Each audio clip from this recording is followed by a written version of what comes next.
Hello, friends. Much love, respect, and appreciation.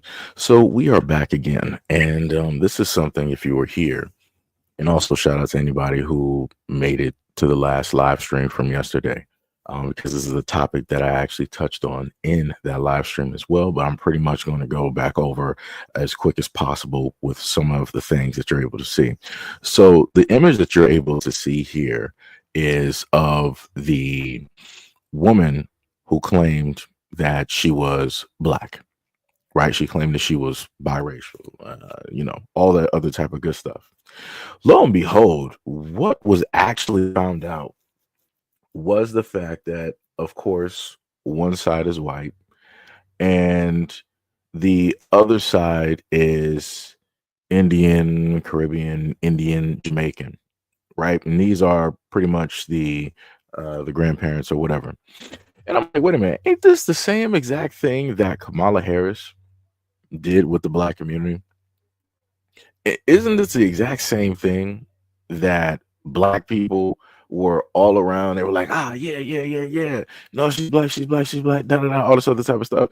And even I brought up the fact that in interviews, when it specifically dealt with Kamala Harris and her lineage, her parents, and everything like that, I brought up an interview with where an Indian man interviewed Kamala Harris and called her the first United States Indian senator or Indian representative. And he specifically asked her, how does that feel? She didn't say, oh, let me correct you. Actually, I'm African American or Black American, or she didn't say none of that. She went into how she felt and explained. So then I go from that and I look at this, right? Because the person that I'm referring to is, let me see if I have the picture here. Let me see. Yeah. Oh, wait, no, not that one yet. Not that one. Some of these I don't got in order, right? So the person that we're talking about is this one here. Let me see if I can actually get that highlighted for me. There we go. Person I'm talking about is right here, right? This is the same woman that yesterday, within a 24 or some hour period, she was all online, at least on Twitter. She wasn't doing this on her TikTok. She wasn't doing this on IG, YouTube, or her Twitch. It was primarily and only on X that she was going online and crying like a Karen because she felt that she belonged or that she should be able to go to this all black female Call of Duty tournament and be in there.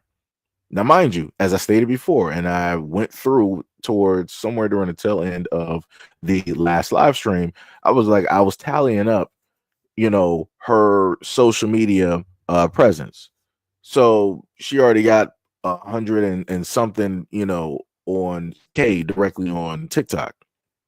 Then on top of that, she has quite a lot on Twitch, quite a lot on IG, and so on. And it pretty much went up to about 200K that she had across all social media that she has. So again, she has a presence directly out there. She can garner views, and specifically is because of how it is that she looks. And my main point that I was stating yesterday is the fact that she knows that she is white appearing. Irregardless of whatever her bloodline is, she knows that she is white appearing. At no point in time has she ever had to worry about or correct anybody when it dealt with her race. Black women have to be worried about these things all day long. 9 times out of 10, when it deals with, let's say, a name, when it deals with hair texture, when it deals with their skin color, when it deals with how their body is, they have to normally deal with these things in the real world because this is how they are judged. This is how they are looked at. This woman who is white presenting doesn't have to worry about any of that. She's young, white, 21 and free. That's it. That's all. That's it. That is it. And the craziest part is I saw what seemed to be, and I'm going to put it like this, I seen very melanated men online that were defending this tooth and nail. And I'm like, y'all might want to set this one out.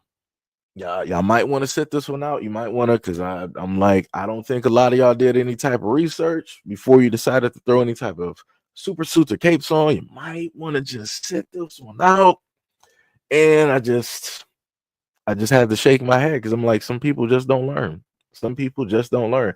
And somehow, somewhere, those same exact guys that were pulling up to the scene to defend her, they're more than likely going to find a way to overlook any of the information that was specifically coming out or that has come out, and they're still going to defend her, right?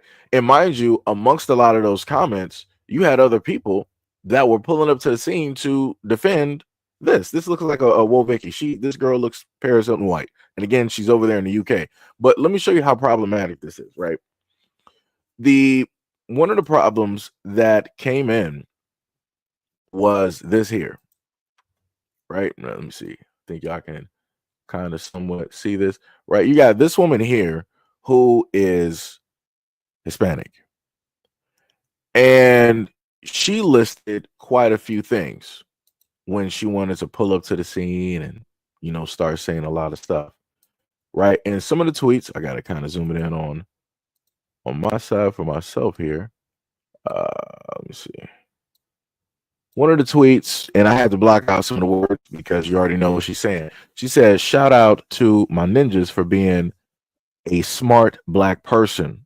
Another tweet she had is, "A black kid pulled my ponytail and my friend goes, quote, he's black. He probably thought it was a weave." Next quote that she has, she says, "I'm still laughing at myself for painting my skin black. Aha, aha, aha, aha, aha."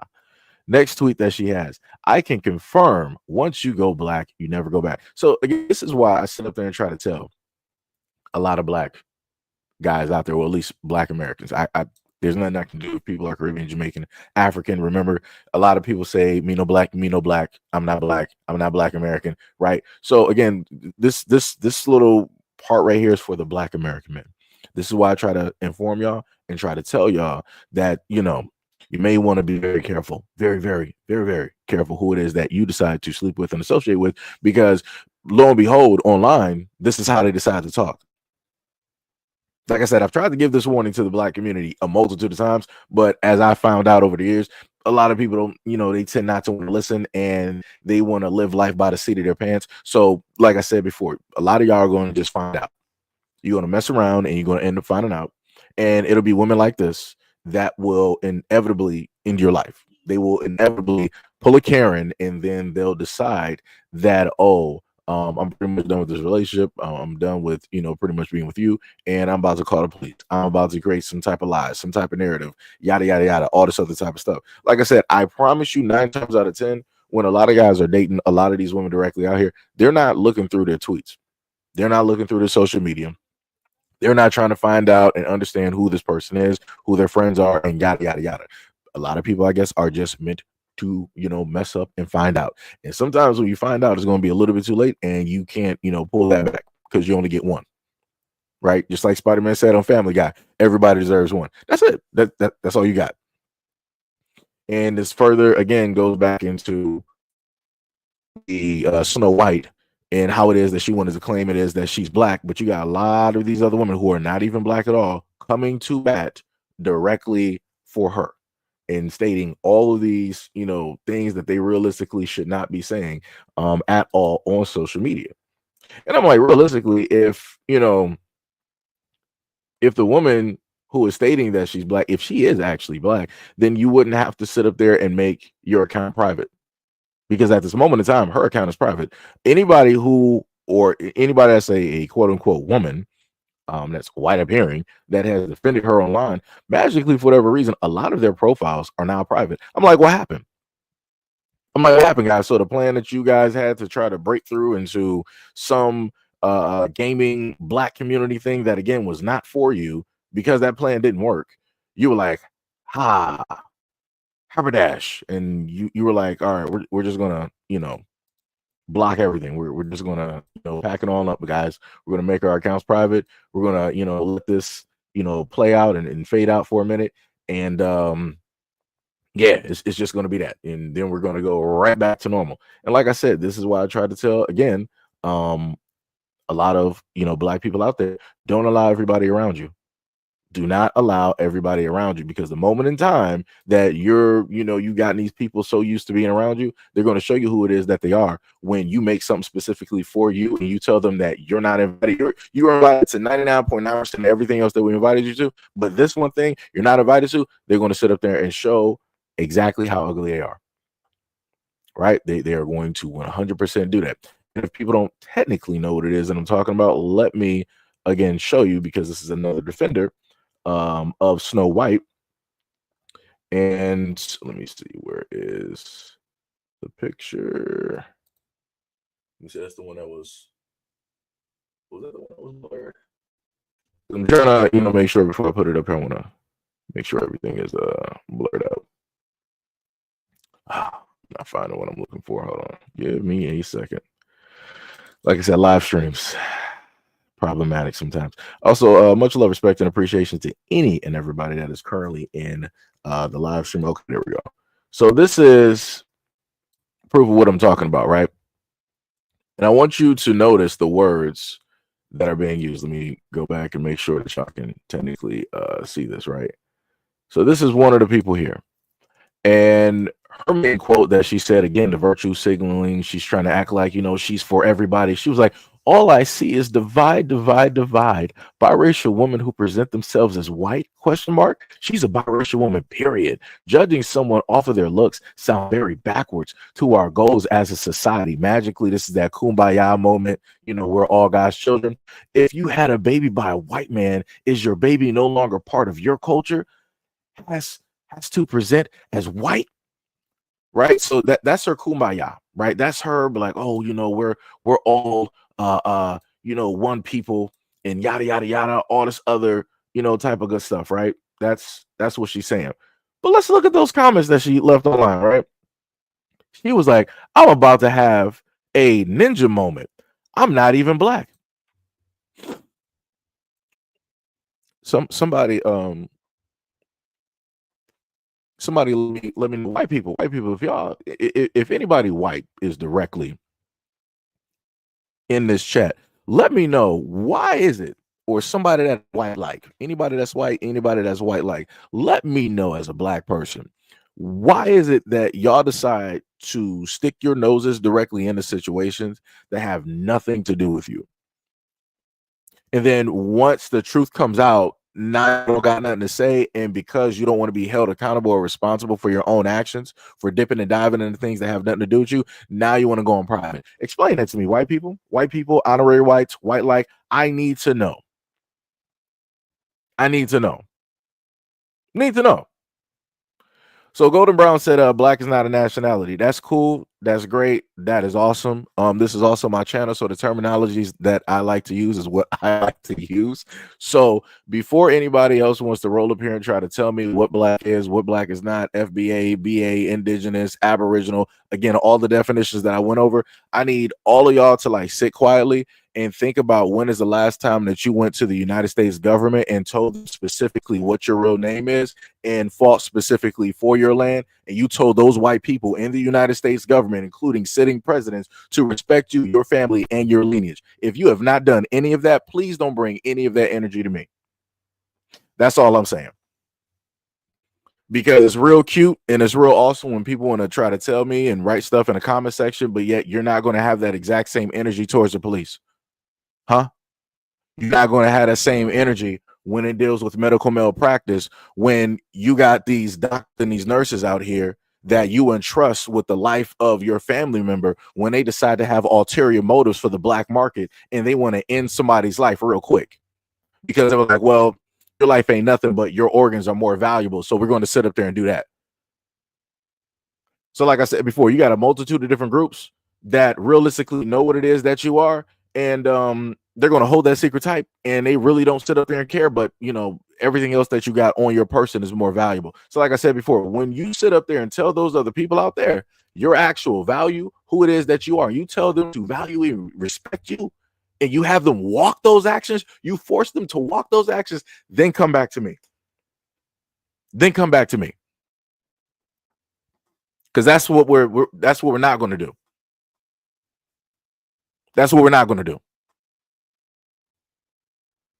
But like I said, much love, respect, and appreciation, and shout out to anybody that tends to leave a comment, anybody that wants to troll or things of that nature. Like I said, much love, respect, and appreciation. We're all cordial here, though. We're all cordial. But anyways, let's continue. So she said, "I'm about to have a black moment, and I'm not even black." Right? Let's go over to the right side. Right? Let's see some more stuff that she said. She said, "You dumb if you think." Well, what? She said, "You're dumb if you put up with a." We're just going to use the reference guy like that. Next one, she said, "Answer the phone when a real guy calls." The other one said, this is a quote from Chief Keef. It's basically from a song called That I Don't Like, right? So if you know the lyrics to that, you know exactly what she's saying. Next one, she said, "I want a real guy," right? Next quote, she said, "I don't need a guy, I need a puppy." Next one, she said, "It's so weird seeing girls on the phone with the," what was that? With the what? Okay. On the phone when they with their guy. Pull that up a little bit. Next one, she said, "This guy said he gonna rob me." Right though. Another one, she said, "I'm a 400 guy. I don't care all that." Next one, she said, and then there was again the same quote from "I Don't Like" from Chief Keef, right? So again, I'm just a little bit confused. I'm perplexed. Again, anybody that's white passing, I need to understand as a black guy, black American, things of that nature, right? I need to understand, why is it that you guys tend to do this? You guys want to come directly into black spaces. You want to invade, right? You want a Columbus. You want to try to claim. You guys got the whole universe, and this is the craziest part to me, right? A lot of y'all out here, white, honorary white like, or claiming to be white. A lot of y'all, you literally at this moment in time, you got the whole universe. You got the whole universe, and you opt not to be all over the whole universe. But when black people make something specifically for them, right, they're highlighting themselves, they're loving themselves, they want to be around, family and all this stuff. You guys magically are like, "Oh no, we might be able to go around the whole universe, but whoa, you're telling us this is somewhere we can't go? Oh, no, no, no. We're not doing that." And then y'all want to sit up there and start making a fuss about it. Y'all want to start trying to pull up to the scene, and then you want to get your racist cohorts to, come through and, be side by side directly with you as if you're right and you know that you're wrong. That's some crazy work.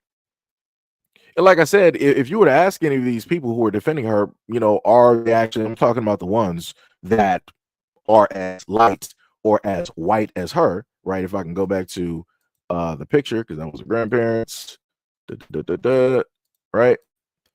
If you ask any of the people that were defending her that are as white as she is, if you ask any of those people, are they black? I promise you they're going to sit up there and tell you no.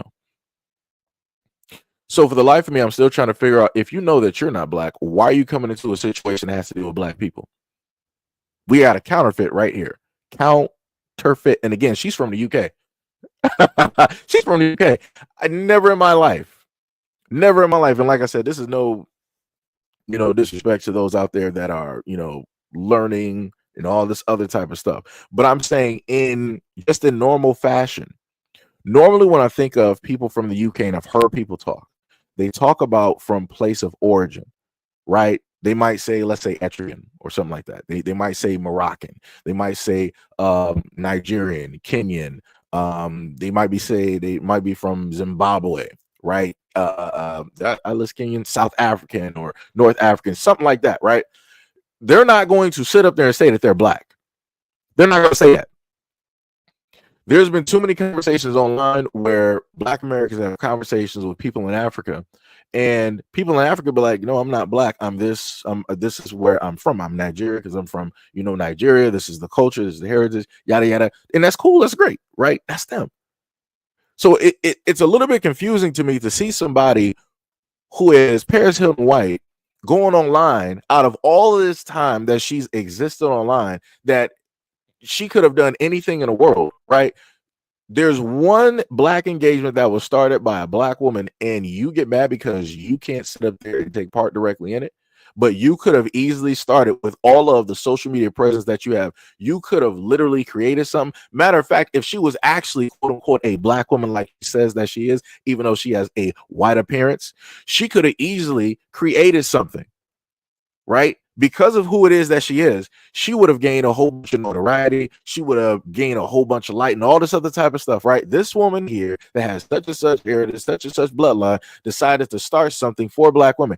That would have been great press for her. But did she decide to do that at any point in time? No, she didn't. And again, this is somebody that has over 200K followers all across her social medias. On top of which, just on TikTok alone, she has 2 million likes. That's a lot of people. A lot of people over time that literally watched and like your content. So just imagine what, with the presentation that you're able to see of her at this moment in time, just imagine what more she would have got. Black women would have been all over. They would have been souping her up. They would have pedestalized this woman all over the place. They'd be like, yo, this is so dope. Like, you're sitting up there doing this for us, and da da da and da. She would have been at the cookout. But that's not what she decided to do. That's not what she decided to create, because she was comfortable in that whiteness, because she knew what it is that is going to specifically give her. She knows that what the opportunities that is going to provide for her. So she sat directly in that. But the moment in time that she was like, well, I'm already sitting pretty. I'm already the queen of the castle. I got enough attention. Wait a minute. Hark, who goes there? I sense some other beings trying to usurp my throne. They're trying to take what it is that I've already established and built. I can't have that. I have to be a part of everything. And that's what she decided to do. She had to be a part of everything. No matter if that means that she had to go hook and crook, she had to sit up there and try to enlist again her cohorts, her goons, her thugs to roll out for her, to slide for her directly on social media and come through when they needed to come through. That's what she did. Even if it means that she would even potentially end up destroying what it is that those black women built. She was about that life because she already has something established. And again, to a lot of the black women out there, this is what it looks like when you have somebody who is outwardly white facing, who has the presence of 21 white and free. This is what that looks like. This is how they will use what it is that they have to further cause a divide or division amongst you and other black women, and also against the other melanated men, because I can't sit up there and say black. The other melanated men directly out there that tend to, want to idly side with the wrong side. This is what that looks like. And this is why I sat up there and told people before that things like this are very, very dangerous. Because at the end of the day, people like this will only state that, oh, well, let me go back to the previous tweet that she had directly up here. Let me see. Not those, not those. Is it this one? Yeah. She had this one. If I can actually get this one highlighted for you guys. There we go. She had this one right here where she came through and she tried to state that, oh, this is like unfair, yada yada yada. Basically you guys are being, racist towards me, and I'm a black woman, rah rah rah, raka raka raka. Ain't that some crazy work? Ain't that some crazy work? This woman right here who says that I've never at a point in time in my life of having conversations with other black people here have ever had somebody say like, yo, says you being real racist to me right now. Never in my life. Never in my life. Never in my life. So to see somebody who is stating that, quote unquote, they are black, coming at black women and calling them racist for not allowing her in there, wow, that's some crazy work. That's wow. Black women can't do this. Like I said before, she knows the game that she's playing. She knows the privilege that she has, and she's using that privilege and putting it on full display. And you can see the power because, again, on social media, she had a whole bunch of people rolling, suiting up directly for her. People sitting up there making videos like, oh, black is black and da da da, this is wrong, yada yada yada. and all of them ended up being wrong. Wrong, wrong, wrong, wrong, wrong, wrong, wrong, wrong, wrong. That's crazy. That's some wow. Wow. Wow. That's, like I said, that's crazy. And then to also further find out that the same Becky, because that realistically, that's what she goes by online, right? The same Becky that you see right here, she never actually had a conversation with the black woman who made the tournament. She never had a conversation.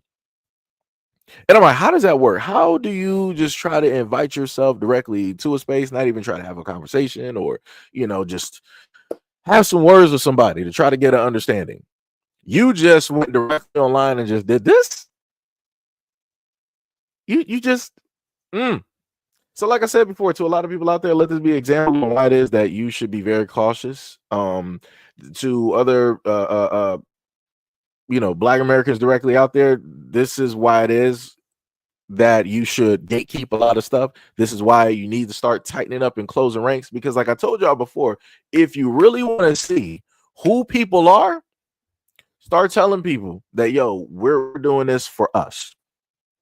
Start telling people like, yo, this is a black American gathering. This is like a family gathering. This is what we doing, right? To celebrate us, to love us, to give respect to one another. At the moment of time that they start having a face, they start trying to make excuses like, well, I'm family. I've been with y'all for nah. You might be like, all right, but you ain't family. Like I said, it's a difference, because if people are to sit up there and try to go, as people like to say, stack for stack, when it deals with experiences that they've had culturally, historically, it's not going to be the same. It's not going to match up. We start going through the stories from our grandparents, our moms or dads, things like that, or even stuff in corporate America. It's not going to be the same. It's not going to match up. And like I said before, the funniest thing is the moment in time that black people want to do something for themselves, when they want to pull up to the scene and show love to their own people, this is when everybody else starts getting mad. And I need other black people out there to realize that that is a problem.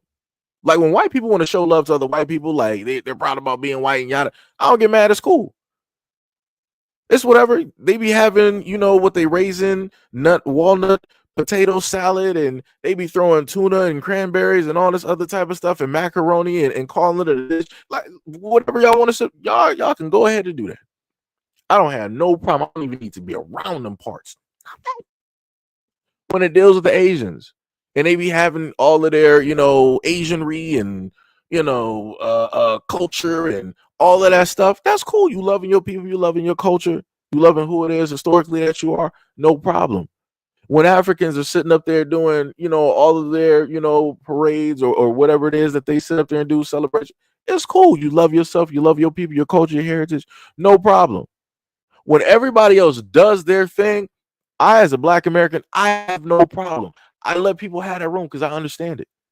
But I find it very, very weird. And I also find it weird that other black people don't find it weird that when it is that we do the same thing that everybody else does, the whole world stops and has a problem. I just need black people to just ponder on that, pontificate directly on that. Why is it that people that you associate with, they could be white, Asian, Dominican, me no black, me no black, me no black, they could be African, all of these things, all of those people that you associate with, why would they have a problem with you wanting to be around your people, loving your people, valuing your people, establishing a type of connection, and only wanting to do this with your people? Why would all of those groups have a problem with you doing it when they've already been doing this since the beginning? Like I said, I need black people to start asking those questions. Those are very important questions, because that would further prove that maybe those people aren't actually for you, but they're just around you for your energy. They're around you because of what it is that you present and what it is that you can bring and do for them. They're not around you to have a symbiotic relationship. They're not around you to really have an understanding. Or better yet, they're around you to stop you from being a collective, from being a nation within a nation, from actually building and getting together with your families, with people within your neighborhoods, with your coworkers, and so on and so on and so on. Like I said, there's a lot of things here. And I bring that up because for the longest time possible, if you think about all of the things that have naturally occurred historically in the United States when it deals with Black Americans trying to get to a certain level of balance, there's always pieces that are placed or displaced. And when that happens, then you start to have an unevenness in the field, right? So when you go back and think about the Black Panther Party, they placed a Black piece directly there to dismantle the Black Panther Party from the inside out. So who's to say that the government is not doing the exact same thing now? Where you have all these other cultures that magically, quote unquote, love Black culture, quote unquote, supposedly love Black people, and yada, yada, yada. Who's to say that the government aren't specifically placing them there to make sure that Black people feel a just enough love where they don't need to basically come together? It's like, okay, well, if we sit up there and give you people from Europe, we'll give you people from a little bit of Africa, a little bit of Caribbean, a little bit of the UK, a little bit of Canadian, a little bit of Asian. We're going to place these people here to just give just enough love, not enough to empower you, but just enough that you feel that people actually see you and care, so that you don't come together as a group. We don't care. It's completely fine if the Africans want to come together, no problem. It's cool if the Europeans want to come together, no problem. If the Jewish people out here want to come together, no problem. The Asian community want to come together, no problem, right? The South American community, if they want to come together, no problem. Every other community out here in the world can come together, but you Black Americans, there's something we're not going to do that, but we're going to have something in place. We're going to have something in place so that, you don't feel the need to have to come together like everybody else. Like I said, there's something there. There is something else there. It's crazy. Wait, what? You said no matter if you're black, white, yellow, or brown, we need to keep coming on. What? That don't even make sense. Wait. We don't do nasty. Yeah, I don't even know what you're even talking about.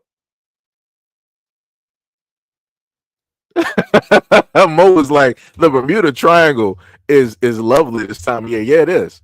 Because I don't know what you're talking about. Like, you just sounding crazy. That is crazy. That's some, I don't know what that was. That was just, like I said, Stephen Collins said earlier was what? Why do darker skinned Black ladies bully the lighter skinned Black ladies? This is an empirical fact, so don't lie or deny. Okay, so if you want that answer, well, I'm guessing you're asking Black women, but because I'm here live, I'm pretty sure some Black women will start to answer. But a lot of things have to deal with colorism. That also stems from slavery. That deals with the United States. But the craziest part is, what the funniest part is, Stefan, you do realize that, and again, like I said, in this is admitting the fact that there is problems within the Black community. Black people actually know these things. This is something that we know that is present, that is directly there, and these are things that we are working on dismantling time after time, right? But the funniest thing is, nobody talks about these things when it deals with Europeans. When you got like the Sicilians, how the Italians don't like the Sicilians, even though they both have a certain type of blood directly within them. That's why they're able to tan. But these same people want to sit up there. Oh no, I'm Italian. I'm European. I'm this. I'm that. I'm just able to tan. How are you able to tan? There's only certain groups directly out here that are actually, in a sense, able to tan, that can actually, collect that sun, hold it directly in their cells where it will change them outwardly. There's only certain groups. Everybody can't do that, because if you go to South Korea right now, you're not going to find Asians able to just sit up there. Yeah, I'm just in the sun. I'm just tanning. Nah. They don't believe in that. We don't do that. That's what's going to happen there. Like, it's crazy how a lot of Europeans, or even some white Americans, right? Some white Americans here actually have slave ancestry. Do you know how that happened, Stephen? That happened by way of the plantation and the many slave masters and the slave hands that would take their turns and roundabouts directly on the young Black girls and the Black women there. And oops, guess what? A biracial child was created.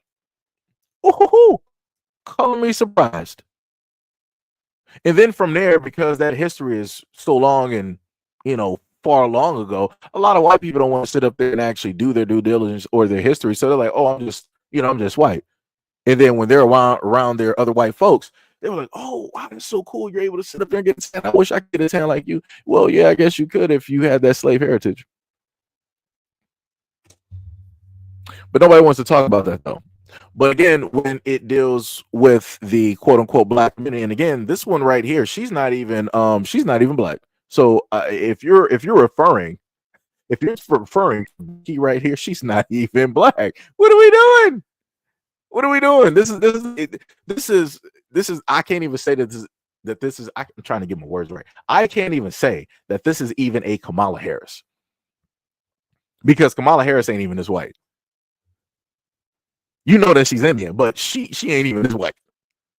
This girl is white. Her mom is Polish. Do you know what Polish is? That's over there in Europe, right? Shout out to Little Yachty. What was that song that he had? He brought the WAP to Poland or something like that. I forgot what it was. I sat up there and listened to that snippet on replay at one point in time, but it was like last year. But yeah, that's some crazy work. Polish women are as white as can be. White as can be. And then more than likely, as I theorized that her father was mixed or biracial, he was. So again, I'm trying to find where is black. Where is that? You're not going to hear nobody from India be like, "Oh yeah, I'm black." You will never hear a Pakistani, "Yeah, I'm black." Well, that's terrible. But you know what I'm saying. You know what I'm saying. Crazy work out here. Diabolical work. It is crazy work. So why is it that the Europeans don't happen to, really lay claim to what their DNA, what that history, actually is? Why is it that they would just rather say that they're Italian or European versus claiming the ancestry that's there? Oh, that's right, because it's not important. It's not going to bring them any wealth. It's not going to bring them any money. So let's go right back to the United States. If all of the people, all of the white people that were in the United States that have some type of slave DNA, slave ancestry, or like people like to say the one drop rule, if there was a point in time, like I said in the last live stream, if there was a point in time ever in history at this moment, they were like, hey, we got about 7, 8, $15 trillion into the black community to, everybody that has gone through, slavery here, for everything that we've done. This is, in a sense, our way to make amends. Right, we're gonna divvy out the money the same way that we, did for the Native Americans. Y'all gonna get these checks every single month, whatnot or whatever, and hopefully from there we can start anew. Do you understand? This is to Stephen. Do you understand how many white Americans that never saw themselves as black, who would never consider themselves black, who never claim any ancestry, any type of slaves, any type of heritage? Do you know how many of them will come out the blue and start wearing dashikis overnight? They will start trying to rock NWA and all of these other type of groups directly out here. They will start trying to hold up the black fist, fight the power. Do you know how crazy it would be out here? It would be complete clown work. And there would be so many white people out here, but like, oh, this is unfair. Why is it only black people get reparations for slavery? We were all slaves.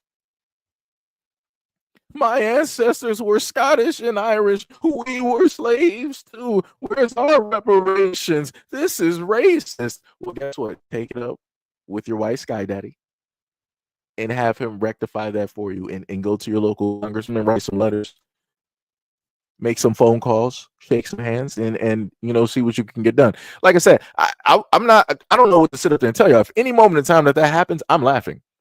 Because I know what's going to sit up there and happen. And I know that the first group of people that's going to act the fool is white people. The second, third, and fourth groups that are going to act the fool, the Hispanic community is going to act the fool. The Asian community is going to act the fool. The African community here is going to act the fool.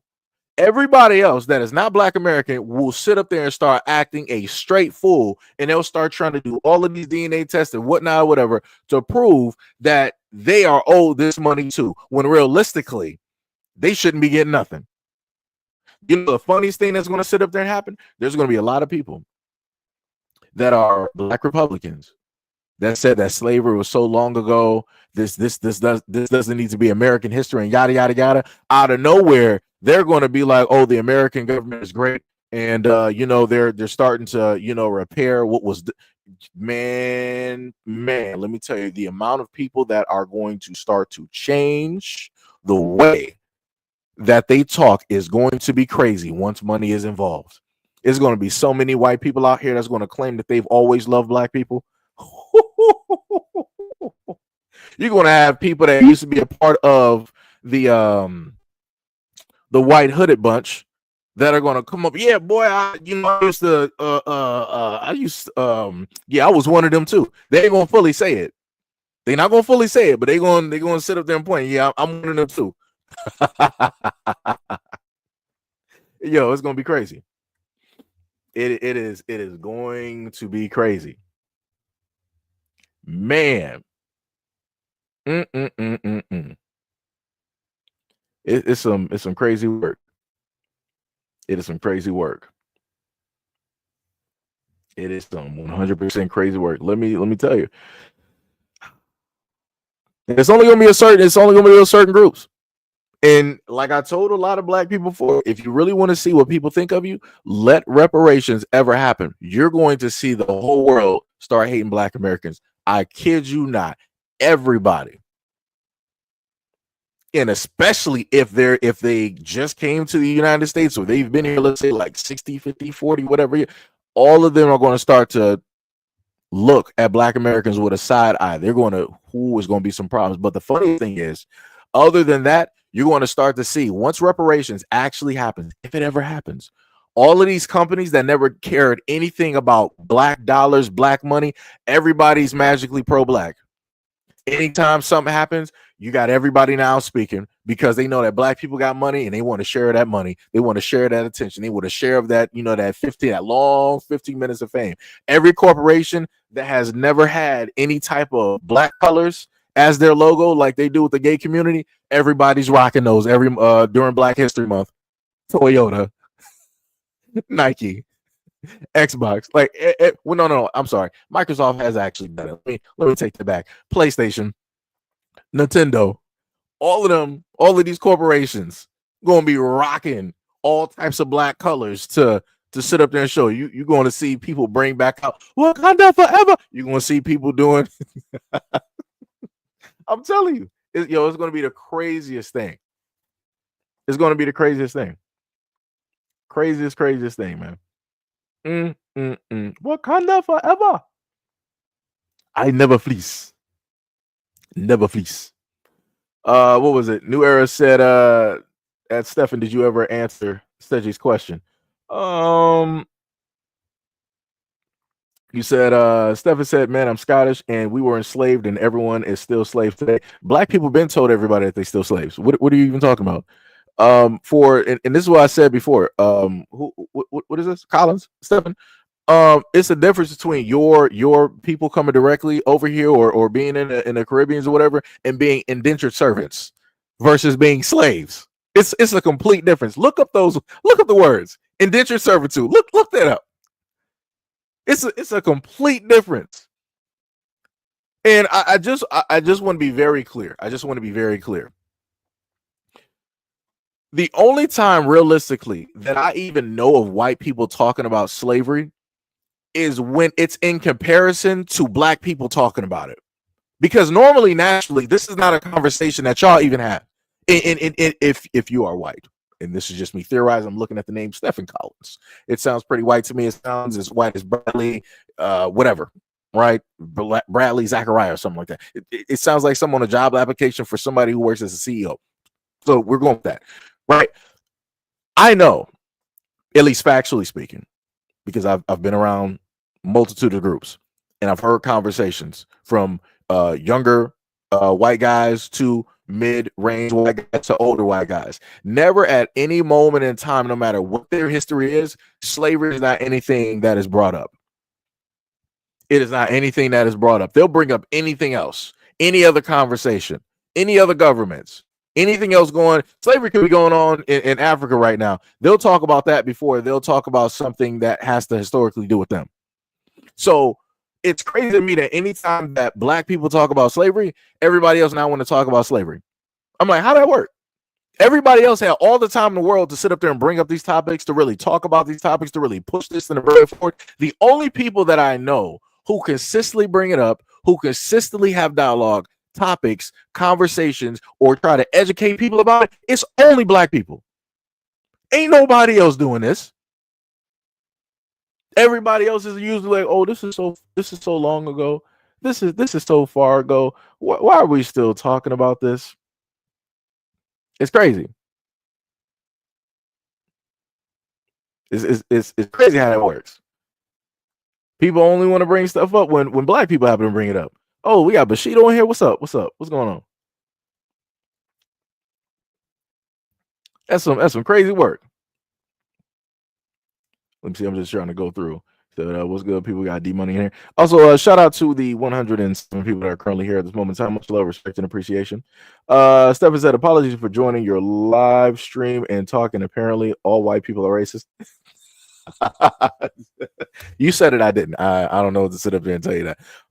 Again, I was having a dialogue. I was having a conversation. I was replying back to everything that you stated, and I was expounding my point or my stance on specific things. And I had specifically gave a response to your question when it dealt with as you were stating, how come light-skinned black women are picked on or whatnot, or whatever, or vice versa, and I said that had to do historically with colorism. That has to do with the whole thing of slavery. How you have the lightest were in the scene close to white, so they were closer to the house or closer to the area of the house. So they may still work the fields, but they were closer to the porch. And the darker you are, the further away that you were. Right. So you got that whole thing that was going on for the longest period of time. And then it goes into the further thing. Let me see if I still got this picture directly up here. Because again, this is something that as black people, we didn't sit up there and decide to experiment and do stuff like this. Right. So as you can clearly see, and again, Lupita Nyong'o is just listed up there, but it's to represent the darker end of the spectrum, even though she would be considered actually dark brown.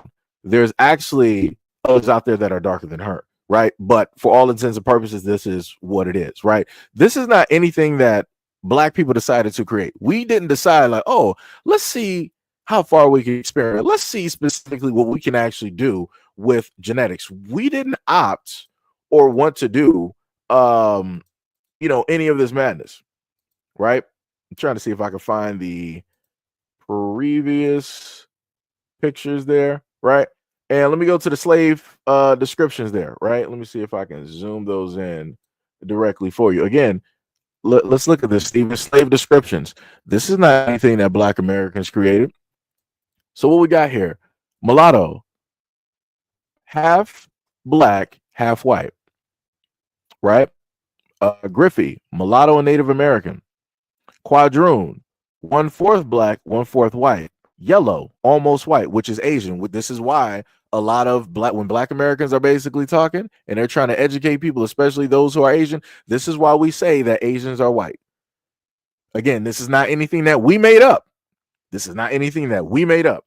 So again, we got octoroon, 1/8 black and the rest is white. Sambo, mulatto, black. Mesite, white quadroon or octoroon. And Creole, which is French or Spanish, born in Louisiana. Again, these are not things that black Americans came up with. This is not anything that we made. So if you want to know why it is that there is a type of colorism or texturism directly in the black community, I would ask you to go educate yourself and do some more American history, because obviously it might be lacking if you have to ask somebody black, why is this going on with black people? It's not our fault. It's not our fault. Again, this is American history, and this is history. And I want to note to a lot of people, and I said this before, as I happen to learn things, right? I'm going to give this information to other people, right? As I'm getting educated and learning stuff, I'm going to learn this too, because the information that I'm giving y'all, I didn't learn any of this, like any of these terms. This was not in any of the history books that I ever learned from or heard of from elementary, middle school, high school, probably even college. These were not terms that were there. They did not define these terms. They didn't tell us what, like I said, so there's still a lot of history. There's still a lot of things that are not being specifically taught directly out here. And that's by design. That is on purpose to keep people ignorant. Like I said, if everything is directly out there and you just allow everybody to digest the information, the good, the bad, and the ugly, then and only then will things actually get better. But the more and more that you have people, white, who keep trying to hide, rewrite history, overlook history, sweep it under the rug, destroy it, and all of this other type of good stuff, all for their benefit, things are going to get worse and worse. So this is when the blowback is going to happen, when you have more black people doing research and educating themselves, and not only themselves, but their family, their friends, and so on. And we learn about this information, and we're looking at y'all like, yo, what happened? What y'all doing? Explain this. And then y'all are just like so bewildered, befuddled, deer caught in headlights. The hamster just had a heart attack and died. So now you got to wait for another hamster to get airlifted. And that's like 2 to 3 days out. You're just sitting there fried. You don't know what to do. So this is when people go to the default setting in racism.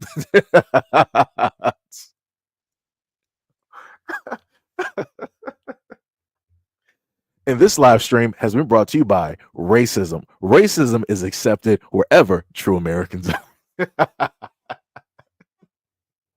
Let me tell you, like, yo, it's crazy out here. It's crazy. It's crazy work. It's completely, it's crazy work. And then, like I said, I don't know. That's crazy. Yo, real, what is up? What is up? What is up? What is going on? Much love, respect, and appreciation. Let me see. Stephen said Kiza and Gail jumped straight to me. Oh yeah, they're gonna do that. They're gonna do that. Like I said before, it be like that. If I keep trying to tell people. I mean, everybody here is pretty much cordial. I have my days, but if Gail happens to see people, Gail is always on 100. It's going to be like that. Gail is on 100. And Gail is a very nice and sweet person, but she is on 100. Like it's you say one thing, if she even thinks she has to side eye you, it's over. It's already over. So I can tell you that from personal experience. Like I said, I love you, Gail. much love, respect, and appreciation. Love you, Gail. But yeah, yep, that is going to happen. And this is also why I have a lot of them as my moderators. Because like I said before, it's a equal exchange. Shout out to Brothers Alchemist. Shout out to the anime.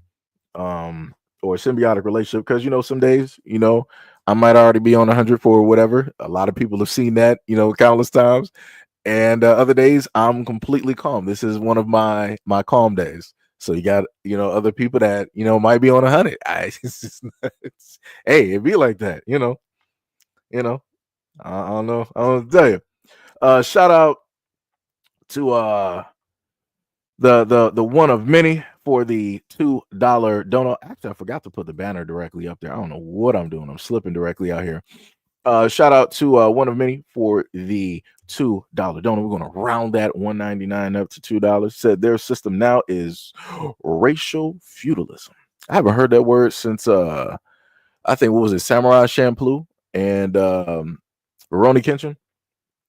It's been a minute since I've heard of that. Shout out to Yusuke, the Black Samurai. Shout out to Yusuke. Gail said, I love you too, Seiji. Much love, Gail. We got Tippy in the building. Tippy said Gail is a sweetheart. She's precious. You just don't take her kindness for weakness. Yeah, that's bars. Gail will get you. Oh boy. Gail will get you. Gail will get you. Gail will get you. So yes, I see you down there, Tippy. I recognize you. I see you. See me, senpai? I see you. So what is up, Tippy? What is up? What is up? Stephen Collins said, at least you know I'm not racist, Gail. Sharif Wilson said, I mean, so we really know. Dr. Sher said, great discussion. Just got off of work and must go. Hey, Dr. Sher, much love, respect, and appreciation. And thank you for your time here. Much love. Have a safe trip to and from work. And I can hear my rickety chair in the background, which I must replace because that is going to get on my nerves. Even though I don't think you guys can hear it because I have the noise suppression directly on. So luckily. Feudal Era, Inuyasha. I mean, yeah. That too. You got Samurai Champloo. Every time I think about Samurai Champloo, I always hear the music. That was one of the main animes I feel have one of the most beautiful and simplest like soundtracks. Like all of the music like associated with Samurai Champloo, beautiful. I still listen to it, to this day. Shout out to Ninja Beats. Beautiful group. Beautiful. The Jelmo, what is up? What is up? What's up? Said Neely Fuller us thought us the PC folks. Oh, taught us the PC folks use the racial classification system to cause sophisticated maximum confusion. Yeah. Yeah, and that's why I said in the previous videos before, like I said, to anybody out there that is biracial, again, this is not really against you because this had nothing in a sense to do with you.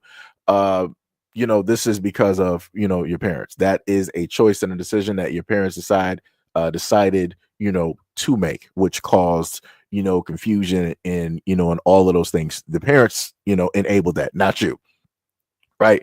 And this is why I said many times before where the parents need to make very sure and very certain of the decision that they are making, because it's going to come to a point in time that a lot of these kids who are biracial or mixed or whatever they want to consider them as, they're going to have to go out there into the world, and the world is going to tell them how they perceive them and or see them. And by that definition, those kids are going to have to work within that or around that, however it is that they decide to sit up there and take it. So not only are they fighting with the teachings of their parents, they're fighting with their own understanding of themselves, and then they're fighting with the understanding of what it is that the world is giving or telling them. And like I said, that's an uphill battle. Like that's a jacked up battle to deliver to a child. Like I said, no child deserves to go through anything like that at all. But people don't want to listen, so it's crazy. But DJ Money said, Rip Nuja Beads. Yep. Said best OST hands down. Yeah. Bushido Brown said love Samurai Champloo and shout out to Nuja Beads. Yeah. Yep. Like I can hear, like, yo, I kid you not, during the time where, and this is again, shout out to also Cartoon Network, Adult Swim, because they would always play a lot of these things along with, like Jay Dilla, rest in peace to Jay Dilla, and many others directly out there, and also MF Doom. This is the main, like I said, even though there's other things with Cartoon Network where they came out and basically stated that, hey, well, this is okay. I'm deviating from the actual original topic at this moment in time. It is 58 minutes into the live stream, so I'm doing a slight deviation right now because I'm on a tangent. But even though Cartoon Network was one of the most honest channels, because they came out and told people like, hey, you see a lot of owls, you see the checkerboard symbol dot. It's like, yeah, we're Masons. And then they started throwing up a whole bunch of like different like symbolisms. And it was just them throwing it directly out there. And I'm like, all right, I don't have no problem with this. I know exactly what it is. Right. I decided to accept that. Right. But beyond that, that was one of the only channels that literally delivered to, let's say, the black community, even though it's not a black channel, but it delivered to a lot of the young black community, a lot of stuff dealing with underground rap and lo-fi and all of this other type of stuff, alternate music that is different from the mainstream rap. And like I said, I love them for it 100%. Cartoon Network will always hands down have a place in my heart, because no other television station could ever try to replicate or do what it is that they did. They just couldn't. Like, it was just, it's crazy. Yo, amazing Lovecraft. What is up? What is up? What is up? What is going on? What is going on? What is going on? Stephen Collar said, pink or chocolate cheeks, which one is racist? I would say neither. I'm a little bit confused on that. I'm a little bit confused. Because on one end it's like you're talking about like raw chicken, and then on the other end it's like you're talking about candy in a sense, and you're not. And then you're like, which one is racist? The whole conversation sounds quite racist. There's no there's no never at a point in time. I'm trying to even think back. Never at a point in time have I ever referred to a white woman as white chocolate. Never. Because that just seems like weird. Now, when it deals with basketball and you got like a white boy on on a court and he's sitting up there like the professor and stuff. We even had back during the and one era, you had somebody named White Chocolate, right?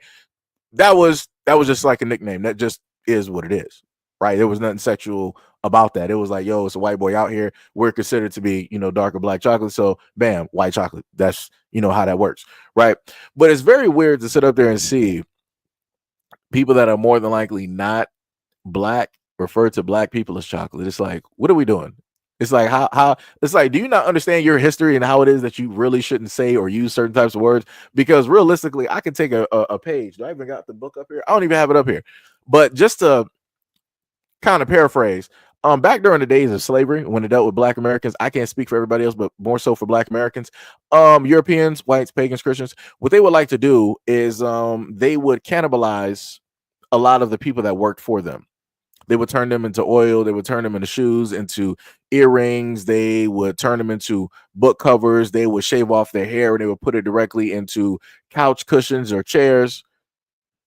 So I'm a little bit, this is why it's confusing to me whenever it is that I happen to see somebody that more than likely is Caucasian refer to black people as chocolate. Because I'm like, you love chocolate. This is what you like to eat. And that's the same exact thing that y'all did when it dealt with black Americans, when they were your slaves.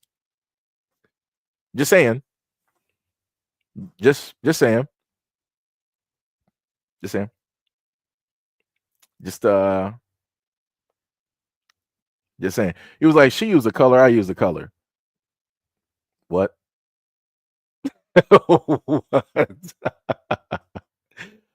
Sharif Wilson said Jason Williams was called that because he didn't play b-ball like the white boys. Yeah, you got a lot of white boys out here who have obviously been around us enough where they are at that stage of maximum emulation, where they learned like the types of like rhythm. The way that I look at sports, I consider it like a dance. In order to properly, be at the top of a lot of these sports, you have to be able to dance. That's the best way that I can, in a sense, do it, because there's a rhythm and a beat to a lot of these sports, right? And you got to be able to see it, interpret it, and if you can't do it, then you got to come up with your own dance, right? But yeah, one of many said the Delectable Negro. Yeah, yep, that is the book that I have downstairs. That is the book that I got downstairs. Just saying. And Hack said and chocolate hands in Belgium. Yeah, I actually, the funniest thing is I had a video. Shout out to the people that love to report me so much, because I like to put out these images. I actually had a video where I showcased a cake ceremony that they had over there in Europe, right?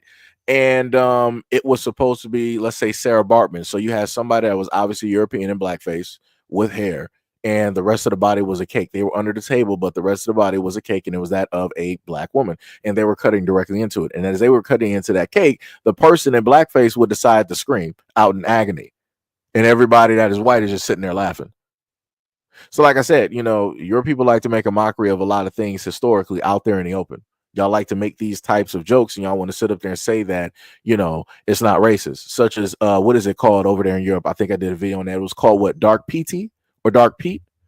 And it was stated that the reason that he was dark was because during the time of like Santa Claus or Christmas or whatever, Dark Pete was the one that would actually come down the chimney and deliver the gifts, and then he would go back up. But as soon as he goes back up, because of the soot that is from the chimney, he has blackface.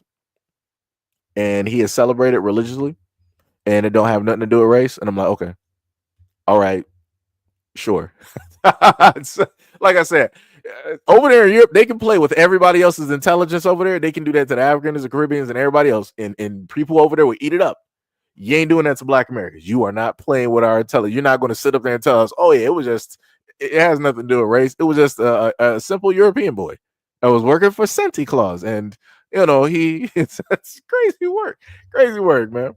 But like I said, that video ain't there because people like to report stuff, just like on my IG, where I had 2 videos directly up there showcasing the problem, and people like, no, we're not trying to see this as a problem. Why are you highlighting this?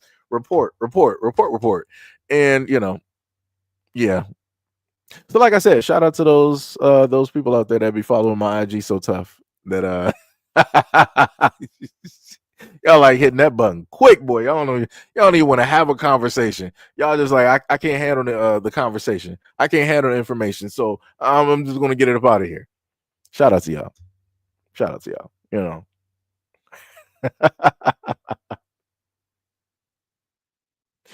Oh, it's crazy. Shout out to one of many.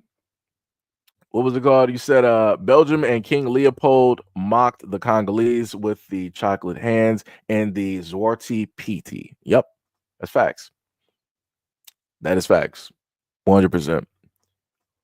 And the funniest thing is, people got to understand the craziest part about Belgium. Everybody loves Belgium chocolate, but Belgium doesn't grow that. They get that chocolate from Africa. That's the craziest part. Everybody's like, oh yeah, Belgium has the best chocolate. It's so rich. It's so this. It's so that. All of that is coming from Africa. All of that is coming from Africa. Just like when it deals with the Italians like, yeah, yes, we make the. Also, shout out to the Italians that made my shoes. Shout out to y'all. Much love, respect, appreciation. But when it deals with the Italians don't got like fields of cows directly out there. They get that leather directly from Africa, and I showcased that from it was a guy that was talking. I gave you guys that video. What was that? Half a year ago. I want to even put it towards half a year ago. So somewhere during the mid or whatnot of 2024, I gave you guys that video because that was information that I had found out a while ago. Because again, happening to try to design and make shoes, you start to learn and try to find out where everything is specifically coming from, and everything has to start from somewhere. So just in case people didn't know, now you know. The gentleman said dark PT is practiced in Holland. Okay, I got you. Much love, respect, and appreciation. Stefan said that the Chinese are way more racist than white people. The funniest thing is, let me just take a quote from Muhammad Ali. I'm going to paraphrase. He set up and said that, why am I going to join a war and fight the Viet Cong when I don't have no problems with the Viet Cong, right? So basically during that time, and that was a war that the United States lost badly. They got their butts handed to them. And a lot of people that always like to worship the United States don't want to bring up those L's, right? They like to, just sweep those under the rug and let it be that. But at the end of the day, the Vietnamese never did nothing wrong to Black Americans, right? So why would I, as a Black American, decide that, hey, I'm going to go out here and go into a war and fight an enemy that is the enemy of somebody else, that is an enemy of my enemy? Why am I going to sit up there and side with my original enemy to fight, one of that don't make no sense.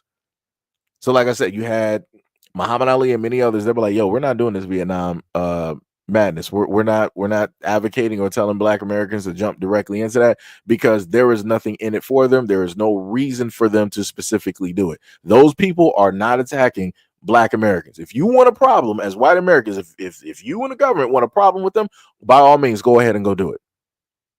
But don't bring us directly into this battle. So again, I can point out the racism when it deals with the Asian community. I can go to South Korea. I can go to China. I can deal with some things even in Thailand. I can deal with some things in Japan. I can point out all of those things. But again, a lot of those things also stem from the fact that European, thought processes have crossed over around the globe.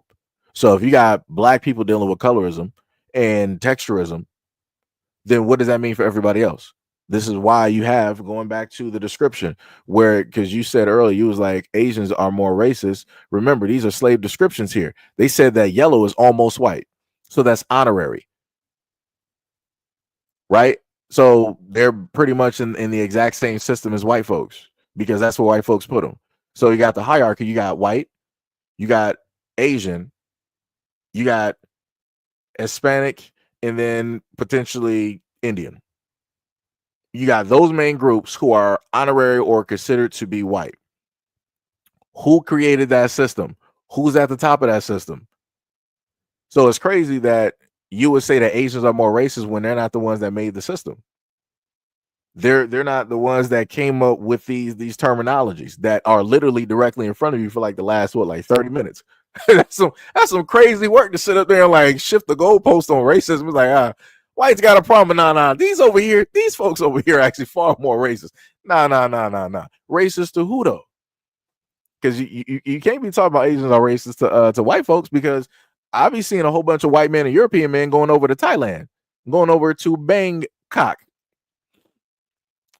because y'all like to dibble and dabble.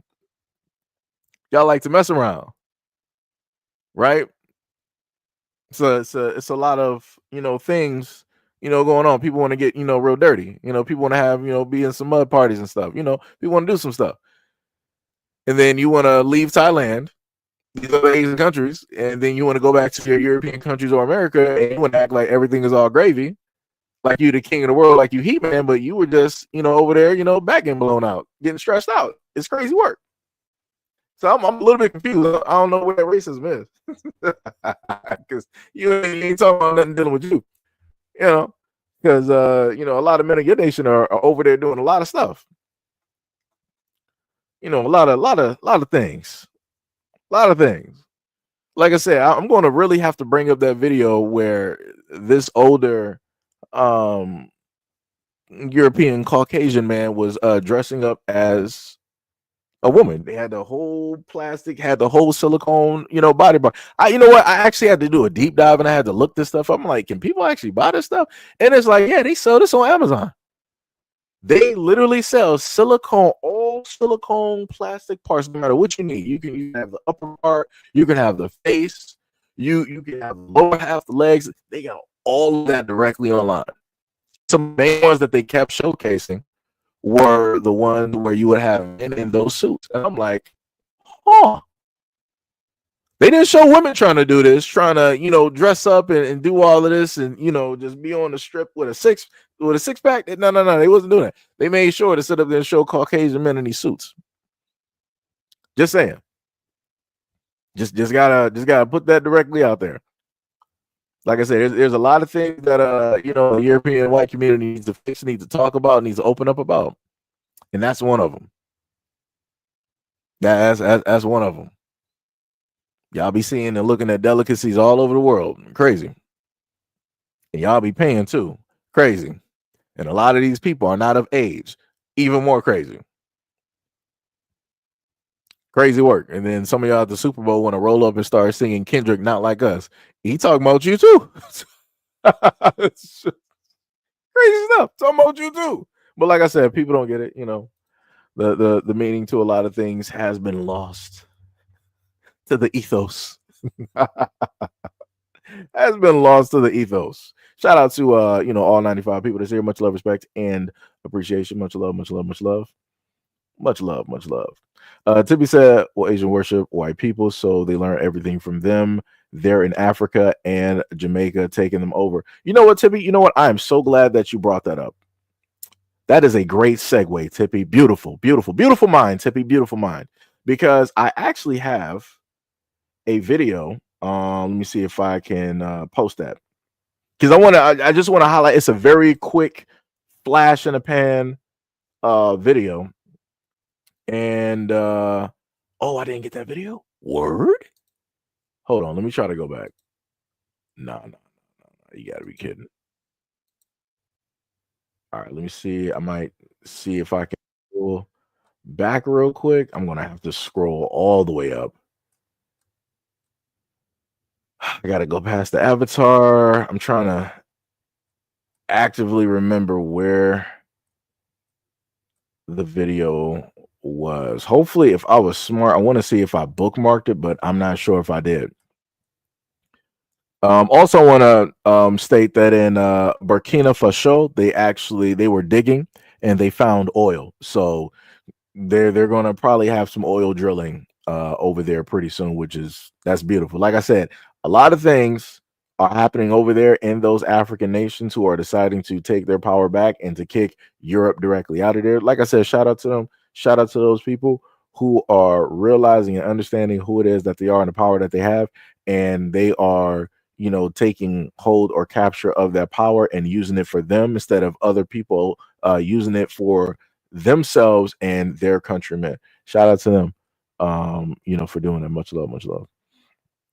But yeah, I got to do quite a bit of scrolling. But the video is detailing the fact of an African woman, and she is, I guess, married or getting married to a Chinese man, and the way that he was even just treating her, yeah, that's the video right there. I didn't actually bookmark it. Ooh, that's crazy. So let me see that one right there. Let me just cap this.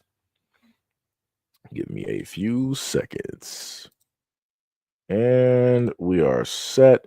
Is this video right here? I'm gonna probably play it on silent or whatnot or whatever. But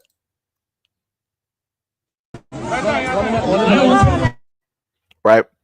So you see this, right? She got obviously she's in China, the natural Chinese garb, and they're just like supposed to be, like holding hands, walking, right? And you saw, I wish they had a replay feature on here, and you saw how he was acting. So I guess she was nervous, she wasn't holding the hands right. He got a problem, so he corrected her once. They started walking, and then he's like, no, hold the hands, like, look at me, look what I'm doing, hold the hands like this. And you see the look directly on his face. Like I said, this is what I'll be talking about.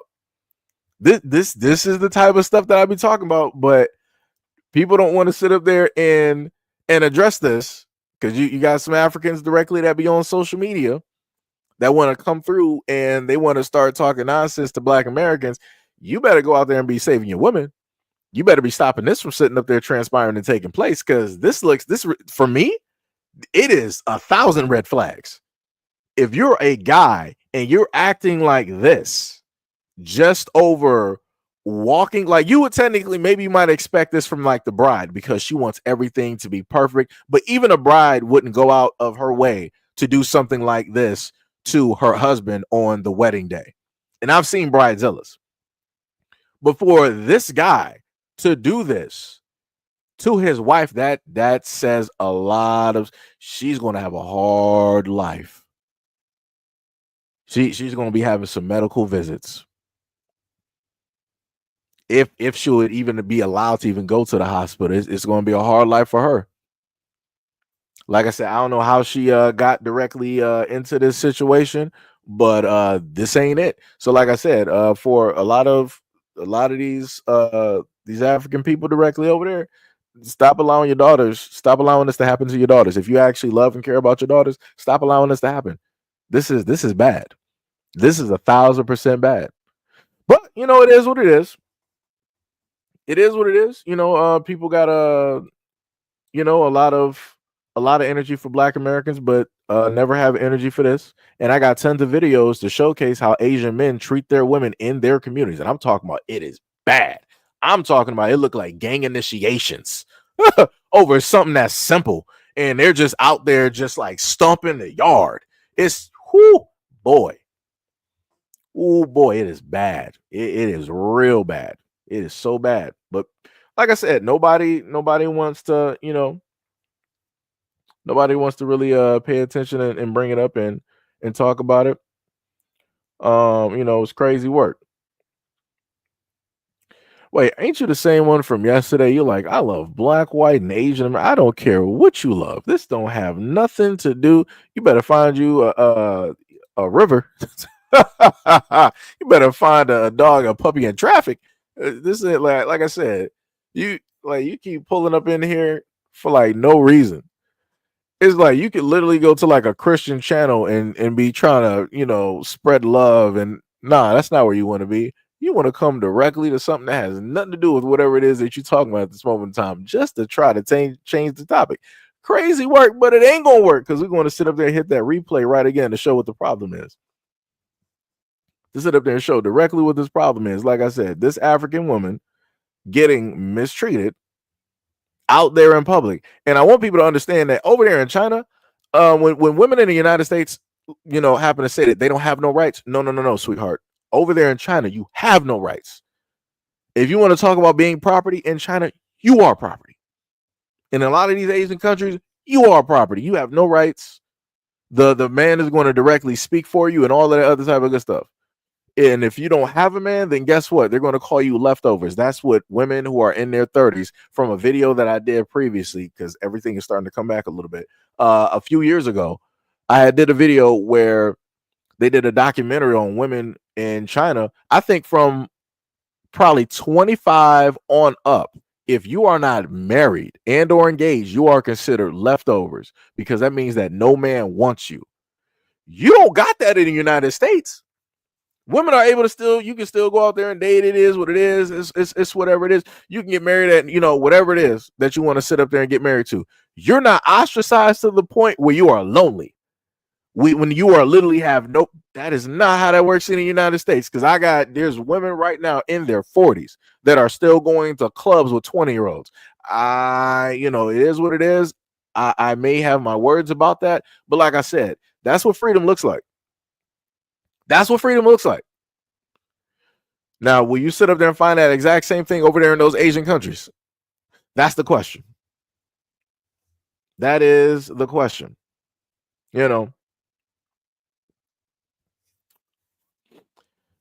See, that's the crazy part. I love how people twist words. You were like, I love everyone. Don't care if they don't love me. What I look like hating.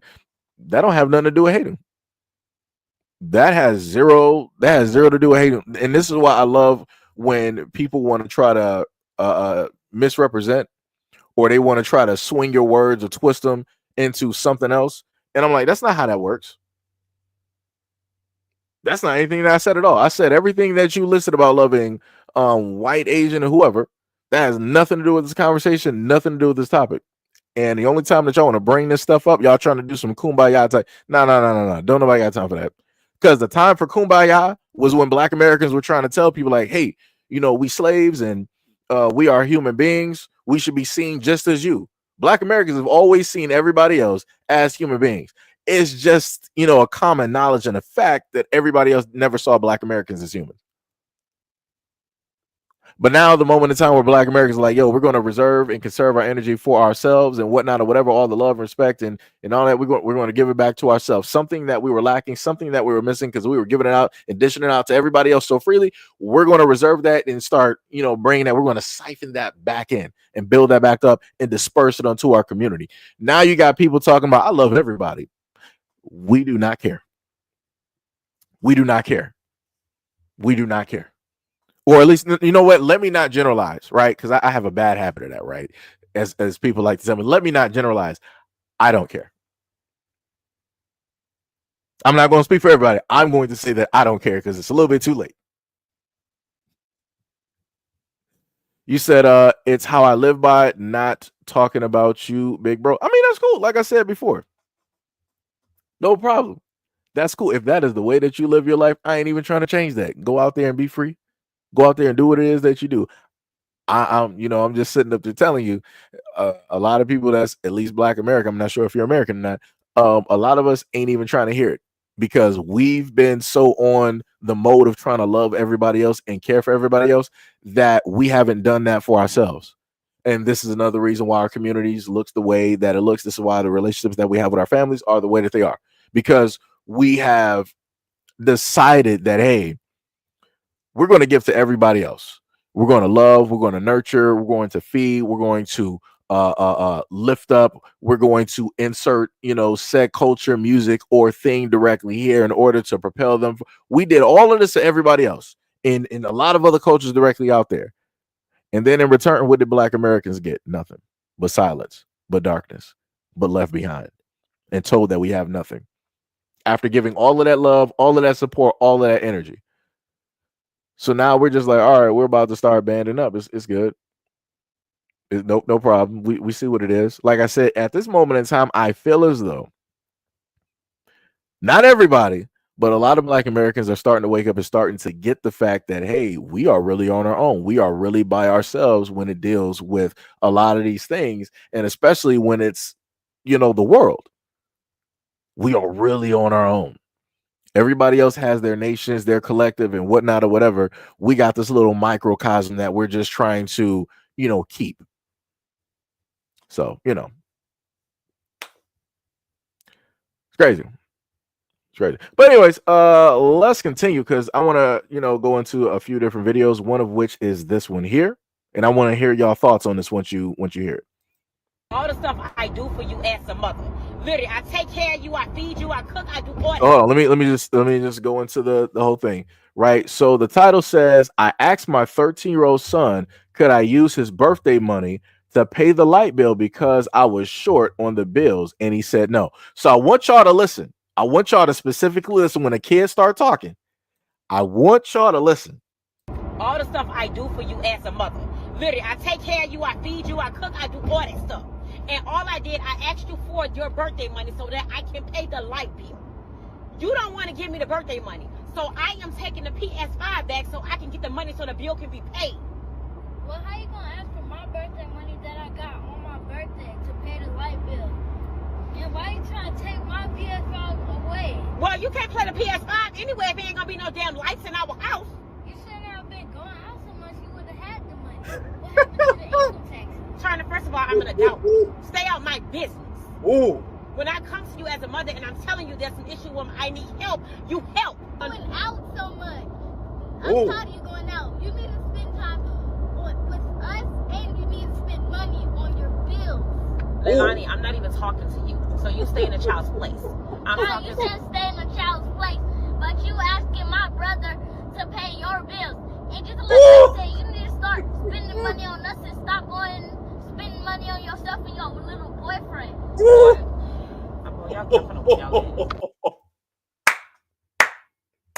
Yo, when I tell you, like right now, I forgot my mic was actually on while I was sitting up here, laughing. My bad.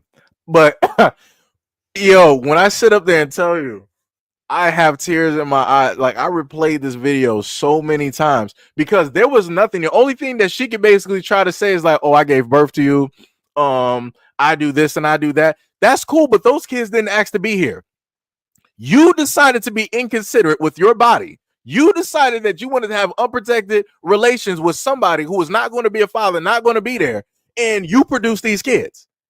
So now when you're short on the bills, like he said, or she said, what happened with the income tax? Where did that money go? Right? If you're supposed to be working and you got a job, why aren't the bills paid? On top of that, matter of fact, on top of the fact that the bill's not paid, you need to sit up there and spend more time directly with us and less time with your little boyfriend and spending money out on them. You need to stop sitting up there going out. That child is more grown than the mother. I kid you not, if I had $1,000, I would entrust $1,000 to that child before I would give it to that mother. That's crazy. That's crazy to hear a child at that age have more common sense than a mother, than a grown adult woman. And she couldn't say nothing. So she had to end the video. But like I said before, you done got the kid a PS5 for his birthday. Now you talking about you got to sit up there and return it or probably take it to the pawn shop to get money. Don't you got a boyfriend? Ask him for that $500. Ask him for that. Don't you got some friends that you be going out with the weekend? Ask them for it. Bump some money directly off of them and tell them that you'll sit up there and pay them back. Stop going out to the club. Stop sitting up there smoking. Stop doing stuff with the liquor. Matter of fact, let me try to roll this back. Were her nails done? Let me try to look at this. Her nails are done. Stop spending $200 and something on your nails. How about that one? And I can't even tell you if her hair is done. It probably is done. There's a lot of things directly here that she could have cut back and she would have had that $500, but she opted not to because she doesn't know how to sit up there and manage money. So because she doesn't know how to manage money, she wants to put the responsibility on the child. And this is something that I told people about before. If you are a grown adult and you can't sit up there and manage your own stuff properly, please don't have kids. Do not have kids, because it is not a child's responsibility to help you take care of bills. These are children. They are in single digits. And if I look at the clothes properly, let me roll back. Those are normal clothes, because I was going to say they probably in private school because we used to wear like light blue shirts and whatnot. But these are normal kids, single digits. And you want to sit up there and take a gift that man, brother. D Money was like her son is her boyfriend. I mean, I guess you could say that because he's the only one that got the $500. Because I guess she be dealing with bums. Like I said, this whole thing is yo, man, that is crazy.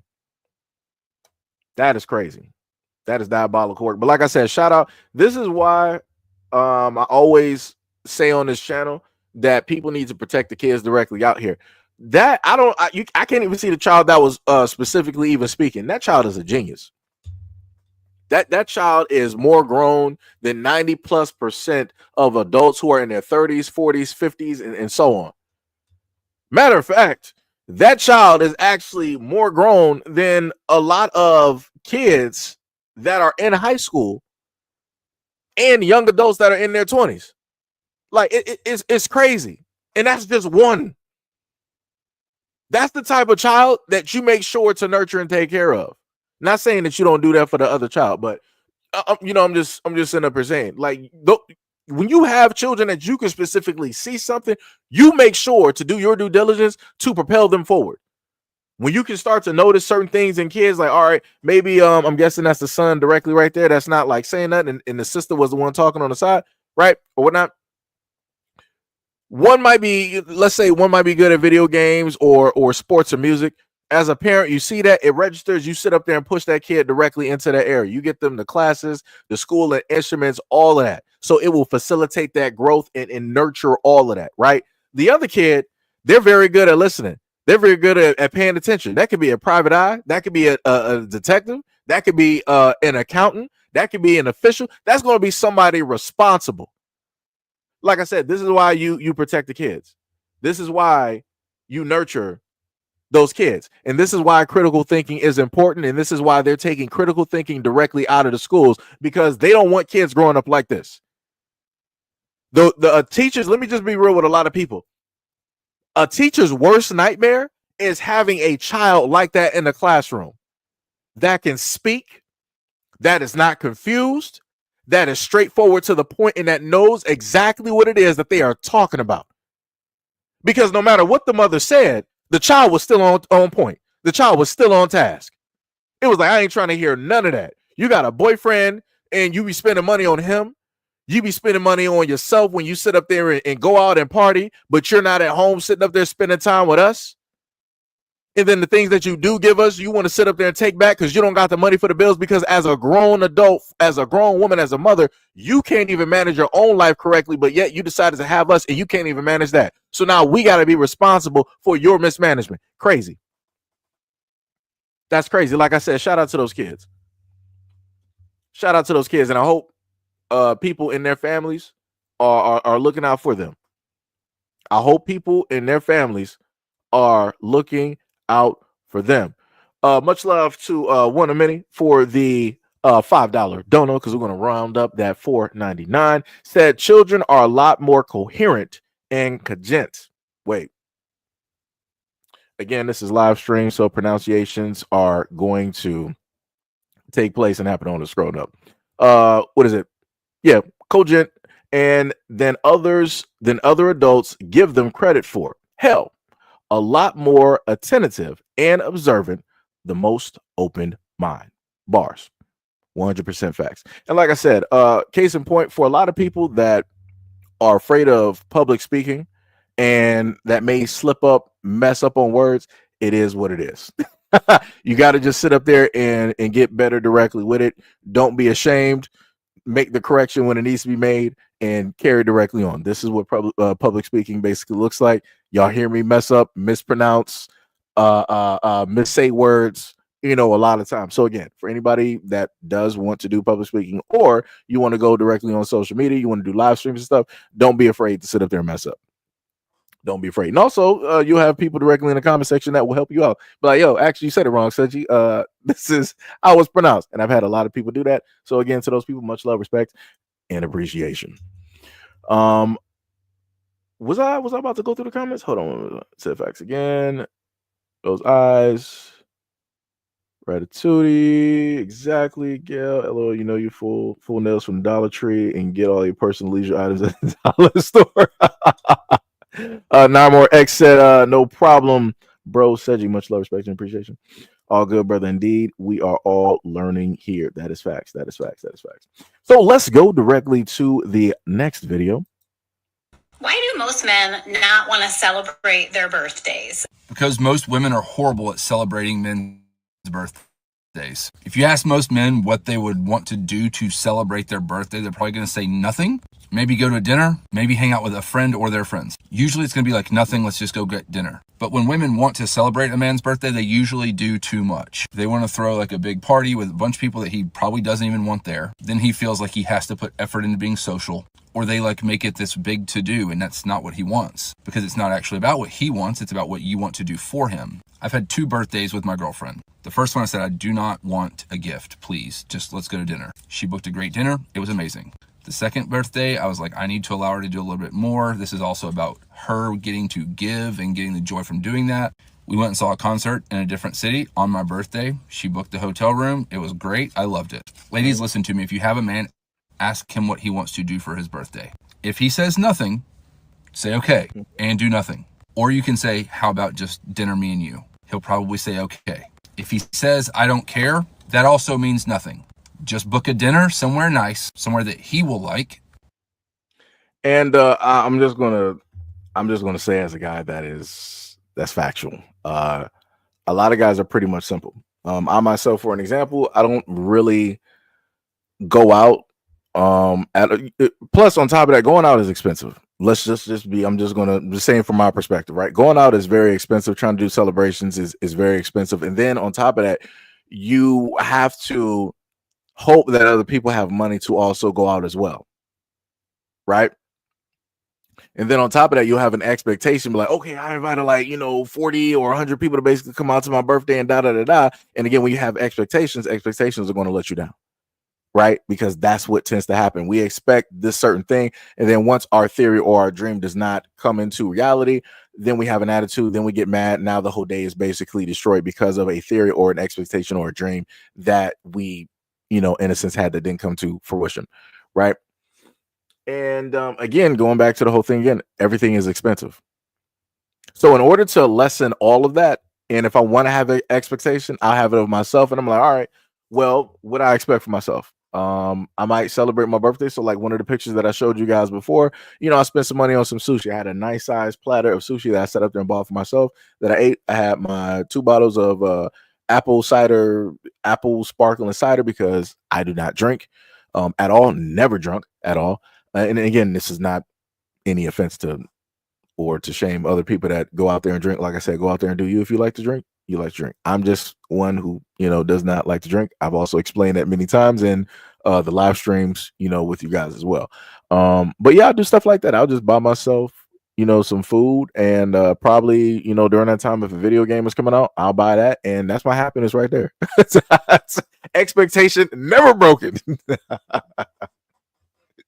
And then I always have what is it, sometimes it was like lasagna, baked ziti, or sushi, pizza, and then ice cream. Well, for the cake, is both. It would probably be an Oreo ice cream cake, because I like sugar. That's it's just great stuff. And in video games, yeah, that's pretty much it. It's simple. And this is when I try to tell a lot of women, like, guys are very simple. We do not require a lot of things from people or who it is that we know. Like, we are very simple people. Now, guys will give a lot, of course, but we ourselves, we don't really, in a sense, ask of people. For a better extent, guys will take what it is that they can get from people, no more, no less. That's it. We're not going to really beg and plead and do all this other type of stuff. Whatever you basically showing, that's what we're going to take it as, and that's it, right? Derek said, "Yeah, women don't like when you don't want to do something for your birthday." Yeah, I never understood that, because I'm like, if I don't want to do anything for my birthday, it's my birthday. You shouldn't be offended. You shouldn't feel a type of way about it, because it's not about you. Right now, if you want to do something for your birthday and all this other type of yada, then that's different, because that day is about you, right? Completely different. But yeah, I never understood that. Never understood it. Sham said, "I like to spend time with family on my birthday. I was born when it's too damn cold to do anything else but be in the house." Yeah, I'm technically I'm around the exact same time as well. But I love the cold. Technically, I love all weather, which is crazy. I love every single season. Crazy work. Sharif said, "Not gonna lie, ice cream cake is the ish." Yeah, it is. That's why I get it every single year. I get it every single year. Before I was actually on ice cream cake, I think I used to get sherbet, because I love sherbet. Because the only time I would actually be able to have sherbet was normally during Thanksgiving. That was when my grandma was throwing the whole Thanksgiving festivities, and she would have this giant punch bowl, and we would have like the 7-Up or Sprite directly there, and then you would have the orange or the lemon lime sherbet, and then you will pour the 7-Up or whatnot directly in there, and then you got your punch. Like I said, it tastes great. If people have never had it, it's great stuff. Great stuff. Let me see. What did Gil say? "If you ever throw me a surprise anything, you will never be my friend, lover, or family again." Gil does not like surprises. So you're one of those people. You're like, you hate being surprised. That is crazy. That is crazy. But I can pretty much feel, because it would emotionally, it would just leave you bare, in a sense, where it's like you don't know exactly. You have a reaction, but you're not trying to specifically give that Like I said, I know why. I know why you're like that, because I've seen this before. I know why you're like that. So I get it. I got you. This is why you gotta, just throw stuff directly at people. You gotta like yell at them. It's like, "Yo, I got you this cake." Bow. Just it's not a surprise if I'm yelling it at you. If throwing a cake at you, crazy. Rabbit said, "I was AB by my mom, so I don't do well towards big crowds of people I don't know.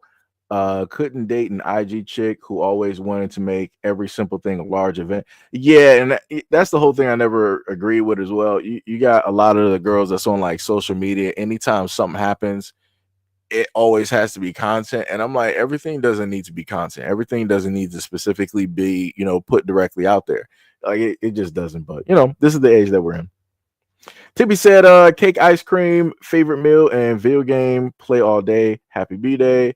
Uh, wait. Happy B-Day, sweetie. Done. Check. Leave me alone while I watch wrestling pay-per-view on Peacock." Tippy is crazy. Sharif said, "Facts. Hack sounds very base." Yeah. Lovecraft said, "I was happy that 80 plus people showed up for my surprise birthday party. That was cool." Yo, that's dope. Like I said before, if you got people out there that will like roll up to the scene and whatnot, that's cool. That's pretty dope. What was it when I was younger? What would I do for my birthday? I mean, during the day, back at the house, the main ones that would celebrate my birthday, it was my mom. She's always there. My grandmother, if she was feeling okay, and my aunt would, stop by. Those would, be the main three people. And that's all I would expect. Like, and I was completely fine with that. Like I said, once you get used to seeing certain things and it's a constant, it's cool. ain't no worries, no problems. Even if it was, you know, to the point where it was just me and my mom celebrating my birthday, I was completely fine. It was cool. You know, stuff like that. When it dealt with, you know, my friends, like, hey, let's sit up there, you know, like it's your birthday, you know, what you trying to do, where you trying to go, I would tell them, like, I don't know, like, it's, you know, it's whatever. It's like I said, I'm just fine because, you know, I'm around them. It's like that's all that matters. Like, you know, y'all wanted to, you know, do something. I'm just happy to be around people. That's it. It's, like I said, no more, you know, no less or anything like that. But yeah, guys are pretty simple. Guys are pretty simple. Pretty simple. But also to Rabbit, you know, sorry that, you know, that happened to you. Sorry that happened to you. You had to, you know, go through and have that experience. One of many said, I like marble ice cream cakes. Have I had a marble ice cream cake? I'm not sure. I would have to go into the deep recesses of my mind for different birthdays and try to figure out if I ever had that. But like I told you guys before in previous live streams, I've always been the type of person that just likes icing. One of these days, I might, you know, put up one of my pictures of when I was a baby at one of my birthdays. I think, was it my first birthday? I think it should have been my first birthday, first or second, because I know I had a Darkwing Duck cake. I had a DuckTales cake. I had Mickey Mouse. I think I should have had a Power Rangers cake. And then I would have to ask my mom. I had like a few different cakes. Did I ever get a Sonic cake? You know what? I might actually have to do that because I don't think I ever had a Sonic cake. I might have to do that for myself. I got to get a lot of childhood type of cakes. I got to do that. Got to do it. Got to do it. But yeah, I'm not sure if I ever actually had a marble cake. I've had a marbled brownie, but I'm not sure about a cake. Sharif said sherbet was a second choice, and I've had that before. It slaps. Yeah, it does. Matter of fact, yo, I will actually. I'm going to make sure to pick up the next time I happen to go get some groceries. I'll make sure to sips and get some sherbet because I was supposed to do it before, but I forgot. So I got to make sure to get some sherbet and some 7-Up or some Sprite and do that. Nook up there just laughing up in there. Tippy said, "Oh, responding to Rabbit. Yeah. Let me scroll down. You said Gail gonna cry. You know, Gail said, if I don't rock with you on a regular, why are you here? Oh, you talking about if like for like the birthdays and whatnot? I mean, yeah, I get that. Yeah, if somebody like planned a party, yeah, I get that. I mean, but if a random person wanted to technically show up just because, I don't think that's a bad thing. I mean, as long as their energy is good, I guess. I don't think, you know, it's a bad thing, but you know, I get it. Sham said I had one surprise party thrown for me and my family will never do it again. They was in my house. I called the police because I thought somebody broke in. Whoo! Dang. Oh man, that's something right there. Oh man. Sharif said marble ice cream cake is good as F. I've had different ones every birthday. I had since a Snickers one last year. Oh, they actually make those? They got Snicker cakes? I wonder if they could do a Twix cake. That should actually I think that'd be pretty dope. And I will have a Butterfingers one this year. That's dope. I never thought about those as cakes. Now I know that they got the ice creams, but I never thought about them as cakes. It's pretty dope. Just put me on something. D Money said they're addicted to the spectacle. Oh yeah. Tippy said, "Be nice to spoil a husband if you have one." Right. Let me see. What was it? Sharif up there laughing. Sam said, "For B-Day gifts, I only want video games and stuffed animals. I'm a child, but yeah, I'm a whole person as a child. I gotta read it differently because I'm trying to like paraphrase.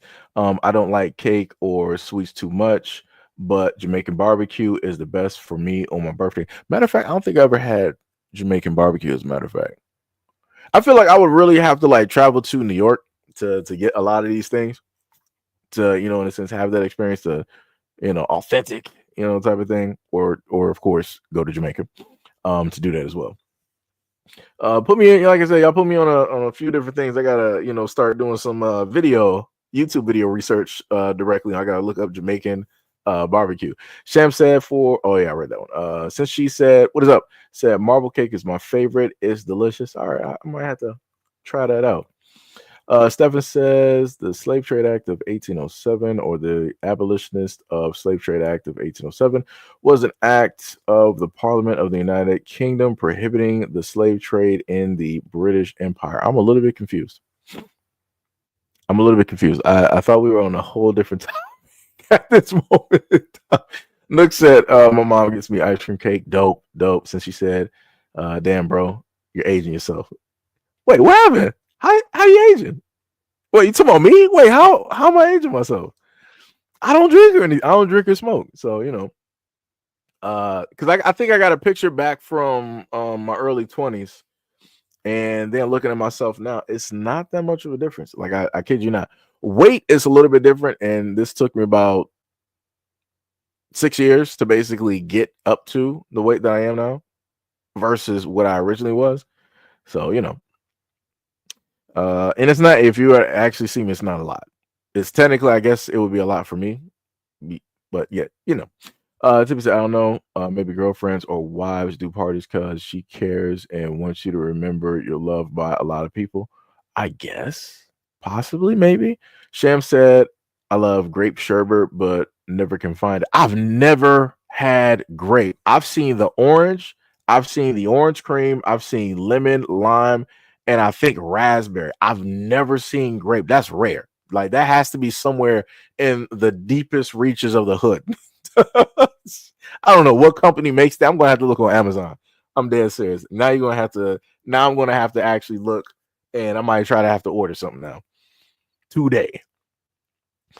Steph Collins said, so how long were you a slave for? Typically, a person never owned a slave. Maybe you should ask Africa to pay for chasing, catching, and selling your ancestors. Just an idea. Like you're literally on a whole different like conversation at this moment in time. Like this is crazy. Like I'm not sure if you went back and you're trying to respond to comments that was like over like an hour ago at this moment in time. That is wild. That is wild. One of many said, I remember picking up one up years ago at Myers. It was the Publix of the Mitten. Yeah, Myers is dope. I always love Myers because me and my friends, whenever we would be out there at night and we would normally be gaming or going over to somebody else's house, we would just do a random run. People would throw on their pajamas and do a random run to Myers because it would be open, and we would just go around and just pick up some stuff and then go back to the house, and we would go back to playing video games because that was the one dopest thing that I loved about the collection of high school friends. In some way, fashion, or form, everybody was a gamer. It doesn't matter if it was PC, doesn't matter if it was console, doesn't matter if it was handheld. Everybody would, have conversations about comic books, movies, and like it was, man, dope. It was dope. It was dope. It was dope. That was a very dope time. Let me see. Just go over that. Streep said, yep, they can.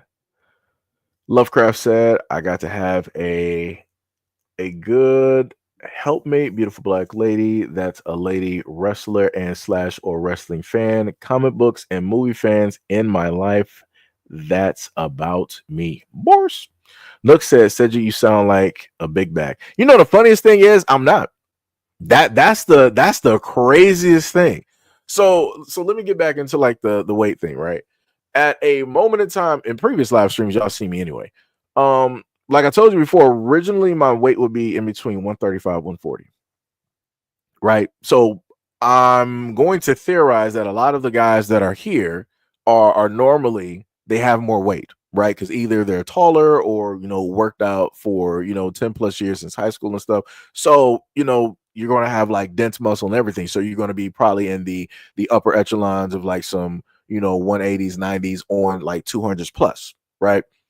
For the greater duration of my life, I've been 135, 140.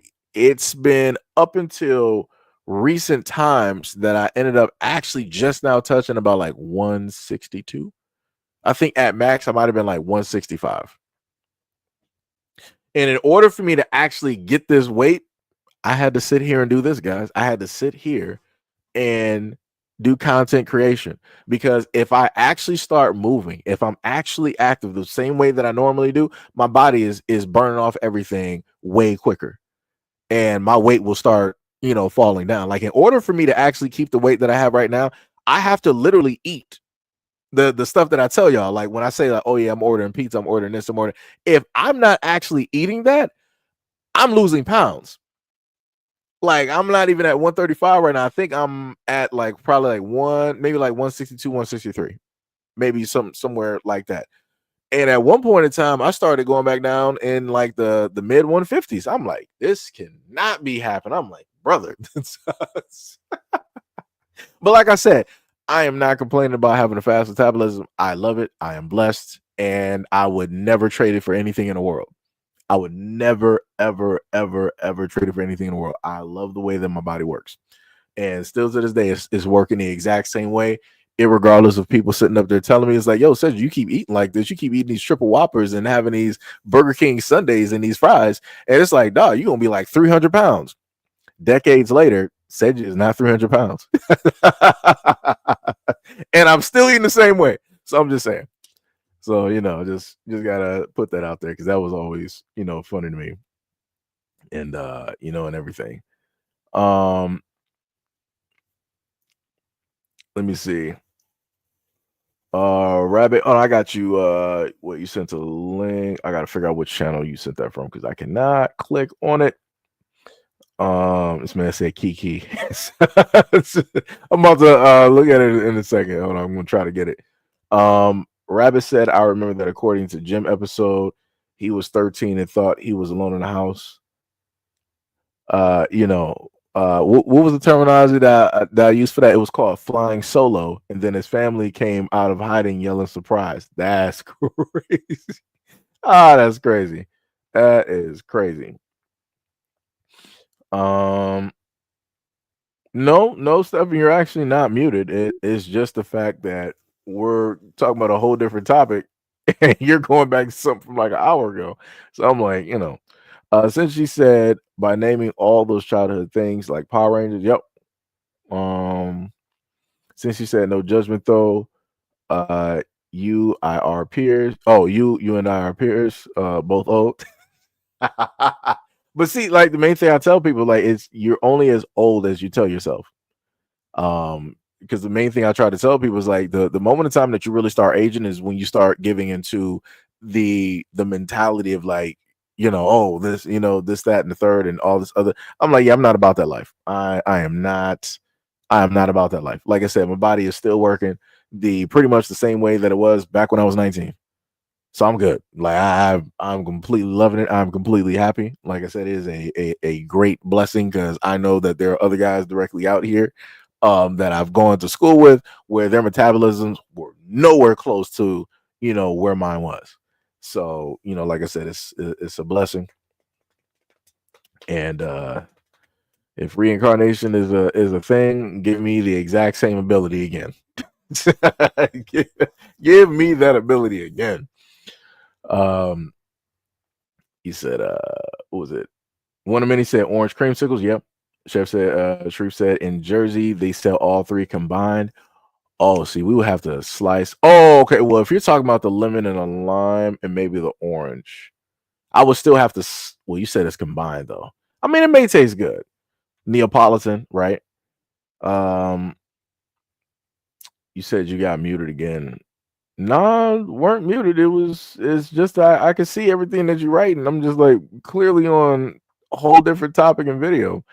Sham said Jamaican barbecue was good. Them ribs and the barbecue sauce hit different. The ribs always fall off the bone unless you go to Jamaica picnic, hard and fine, but Jamaicans in Detroit. Yeah, that's a hard find to actually get.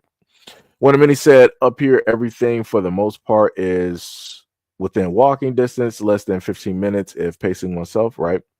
Tippy said, I get slight jealous of rich people when they celebrate birthdays on yachts.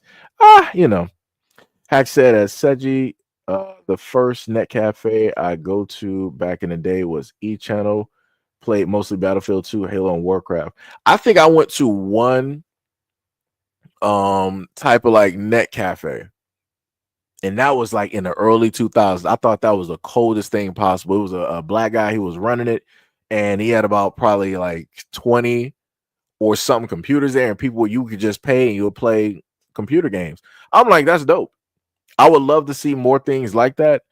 In the black community, I think that was always dope.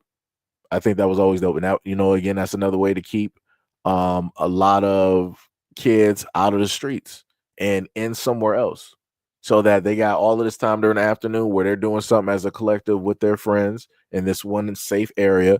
And then by the time everything is done, it's like, all right, it's time to go home because it's dinner time. Like, I think that was dope. Like I said, that's what me and my friends did, and we all survived. Like, we were all living and thriving. And a lot of people right now, they got kids, they're raising their kids right now, they're married and everything. So, like I said, shout out to the gamers. Streep said, oh yeah, 195 at 6'3". Yeah, you lean. Yep. You are lean. The money said, damn. Namor said, you bro. Namor said, go play some fighting games and you'll get back to the 130s. Yeah, yo. Let me not see. The funny thing is, the fighting games wouldn't make me sweat. It's more so shooters, and because I'm really locked in when it's like somebody racist start talking, I'm like, oh, we doing that? No problem. Let me sit up there and sit up. Let me get my pillow. Let me sit up straight real quick. Let me lock in. I got you. Start sliding and hitting them corners like never before. Just be straight tunnel vision focused. I even started shooting at teammates sometimes. Luckily, it's not hardcore, so. But yeah, you get locked in real quick. I mean, Tekken, if I'm on an arcade stick, yeah. I'll that might happen sometimes, but more so it happens for me in shooters. Tippy said, who's muscular in the chat?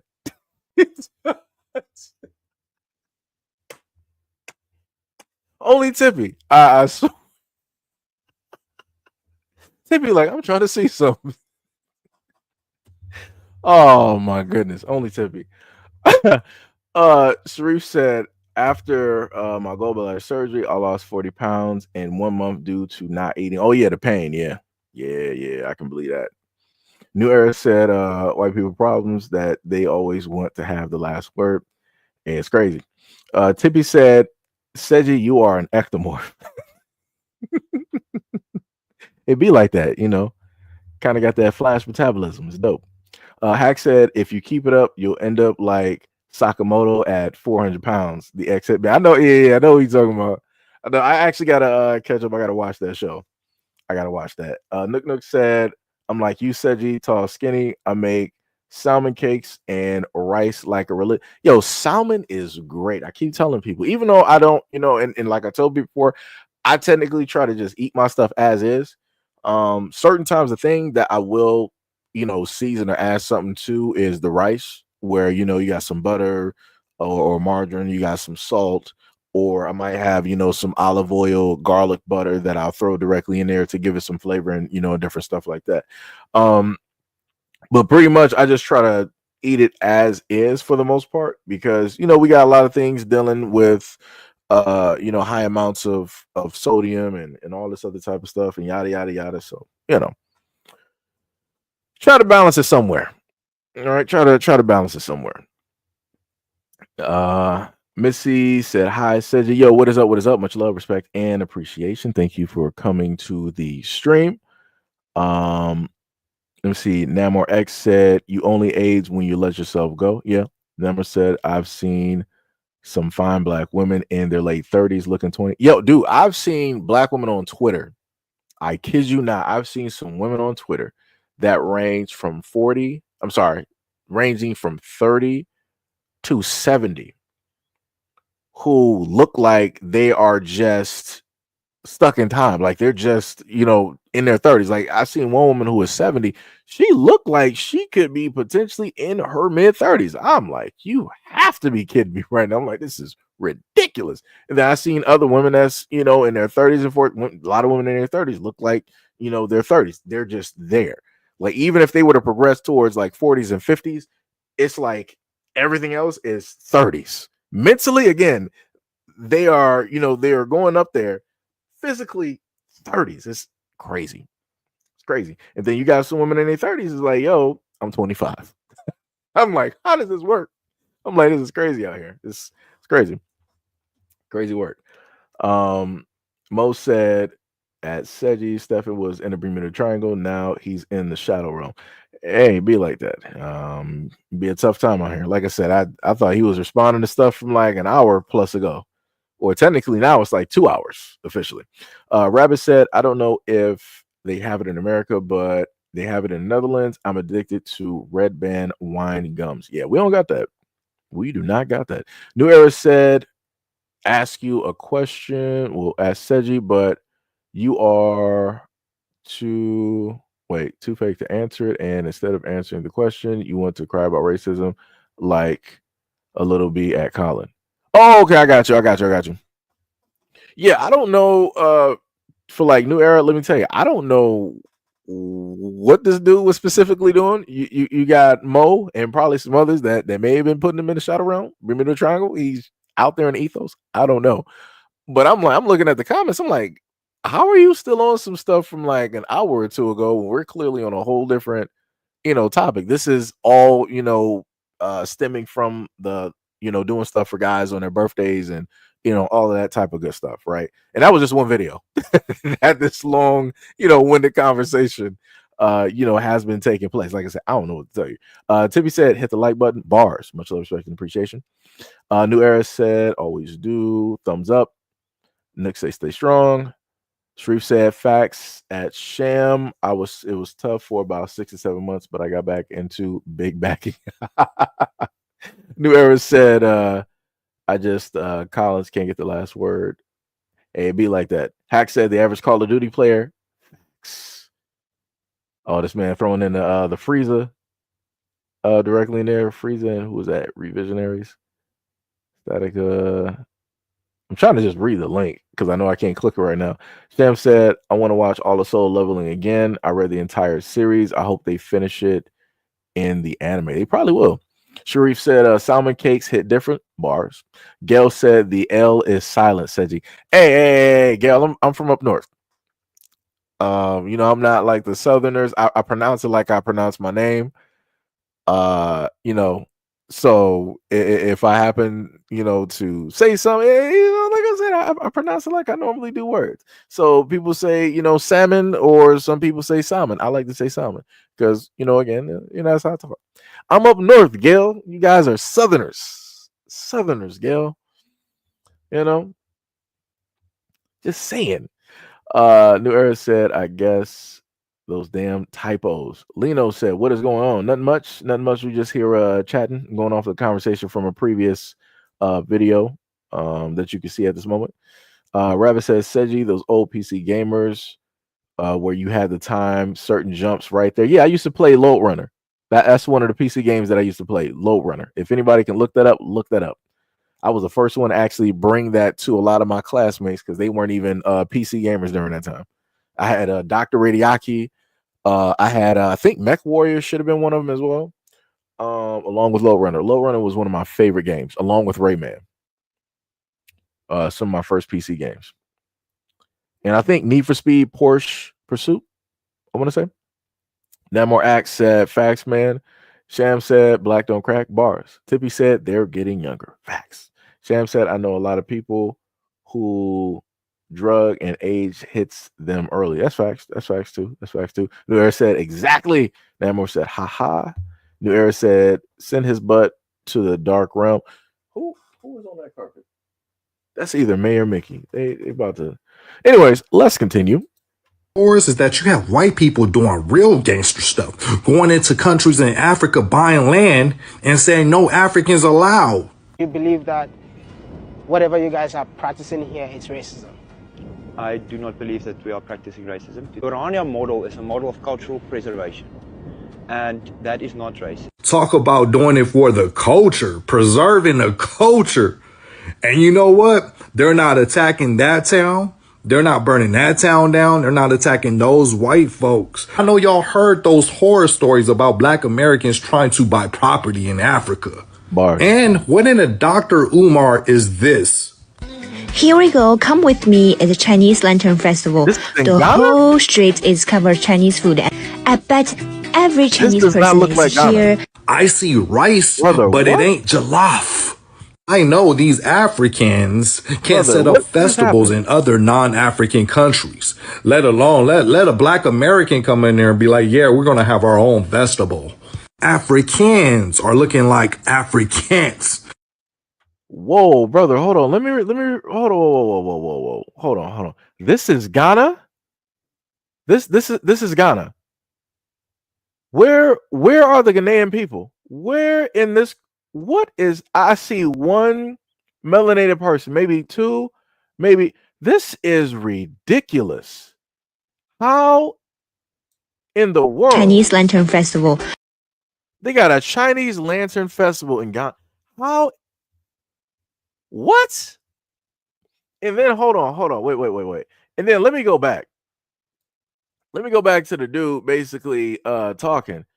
He was like, we're not practicing racism. We're practicing a model. Hold on, let me see. The Orania model is a model of cultural preservation. He's practicing cultural preservation. So you got this European guy that went down to Africa. They got their town or their city that they basically built. And they were like, we don't want to, you Africans, even though this is your land, and we're immigrants here, we don't want you here. We do not want you here. We do not want you here. And it's not racism. It's called cultural preservation. Wow, the words that white people use, it is the chef's kiss. I swear to you, not on the spot. That dude did not miss a beat. He was like, actually, it is. There was not a crack in his voice. There was not a hesitation. There was not any type of pullback. He was like, no, this is cultural preservation, my friend. And to further prove that I'm not racist, I'm sitting here on this land having a conversation with you. Only white people can do this. Only white people can do something as crazy as this and then still say that they're not racist. Wow. So you got two groups of white folks that are basically colonizing Africa right now. You got the Europeans that's coming back over there from wherever around the world. And then you got the Asians coming directly over there. Wow.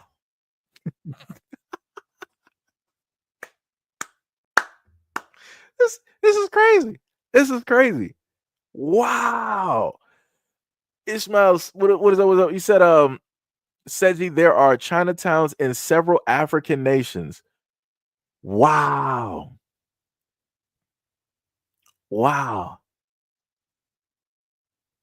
You said that you was like, I've actually driven to the entrance and they have armed security.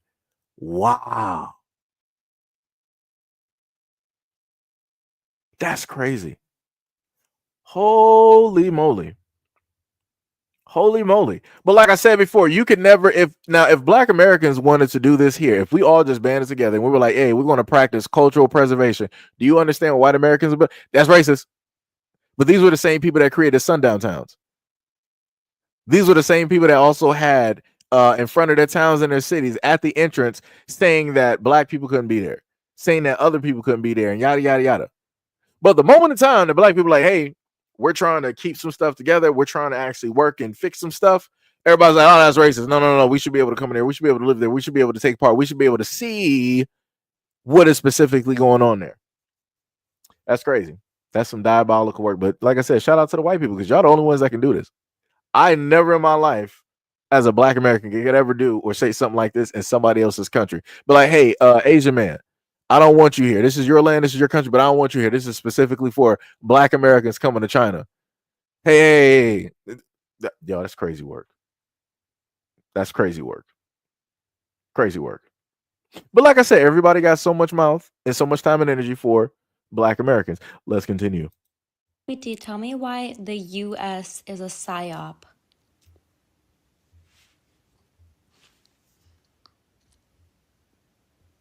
The U.S. is the greatest psyop of all time. A country that doesn't function like a country. It functions like a corporation, a reality show, and a social experiment all at once. The American dream was never real, but they needed you to believe it was. The U.S. runs on a single, powerful myth. If you work hard enough, You can achieve anything. But the system was never designed to let everyone win. The wealth gap is wider than ever.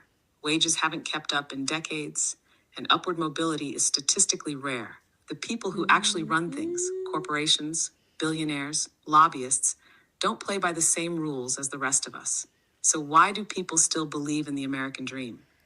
Because the illusion is necessary to keep the machine running. Yeah. If people woke up en masse to the reality that the system is rigged, it would collapse overnight.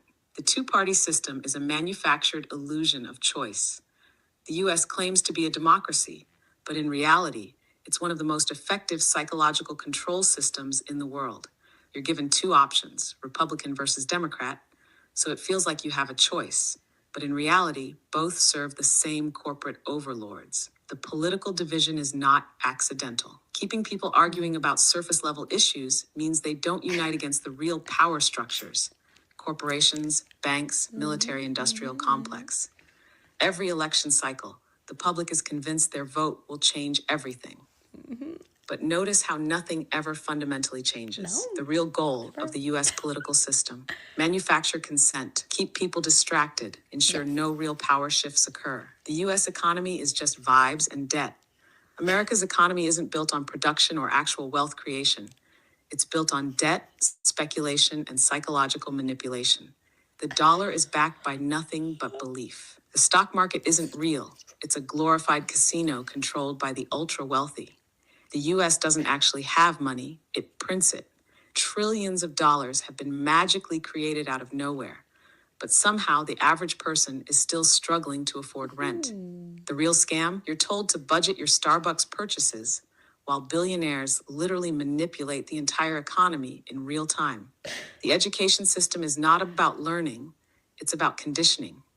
The American school system wasn't designed to create critical thinkers. It was designed to create obedient workers. You're taught what to think, not how to think. You learn memorization, compliance, and submission to authority, not real-world skills like financial literacy, emotional intelligence, or independent thought. College is marketed as a necessity, but in reality, it's just a high-interest debt trap that locks you into the system before you even start your career. The truth? The system doesn't want you to be free. It wants you to be useful. The US military-industrial complex controls everything.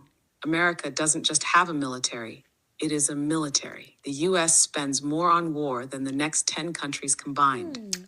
Every major geopolitical event isn't about freedom or democracy. It's about resources, control, and profit. The country is in a perpetual state of war because war drives the economy, justifies surveillance, and keeps the population in fear. The scariest part? Most Americans don't even realize they live in an empire. The US frames itself as the world's protector, while actively destabilizing countries for economic and political gain. Final verdict? The US is not a country, it's a corporation. It sells you the idea of freedom while keeping you in economic, psychological, and social chains. The illusion of choice keeps you docile. The illusion of freedom keeps you loyal. The illusion of progress keeps you hopeful. And as long as the PSYOP is effective, the system will never change. So we were able to hear that. So I saw Frank Lopez said it sounds like a memorized answer in Chat GPT. It can be memorized or not. The whole thing is, was it a lie? That's the thing. Was anything that the computer regurgitated, worded, or framed together, was any of that a lie? And when I look at everything that I've seen, read, was able to watch and witness, I don't see a lie at all. So I don't care if it is a memorized answer or not. The problem is that everything that was stated was truthful. America is not a country, it's a corporation. Proof of which, you got a businessman running that corporation that is the head of that corporation by the name of President Donald J. Trump. Again, this is a person that knows about running businesses, right? No matter how those businesses went, he was still a part of them. He still ran them. He still has some type of parts. The exact same way with the United States government. Everybody else that has, in a sense, been in the office was not a quote unquote businessman. They didn't really run businesses at all, if any. He has. So we're going to see where America is going to be under his leadership, with him basically running America as the business that it is. But like I said before, I told people many a times that you have the illusion of freedom, you have the illusion of security, and all of these other types of things. The police have told people many a times that they don't work for you. They don't have to do for you. The government has directly, outwardly told all of the American people, we don't work for you. We don't have to do for you. They either told you that verbally, or they showed you that by the nonverbal actions that they commit to by way of the laws, regulations, and legislations that they pass, or the things that they do while everybody is asleep.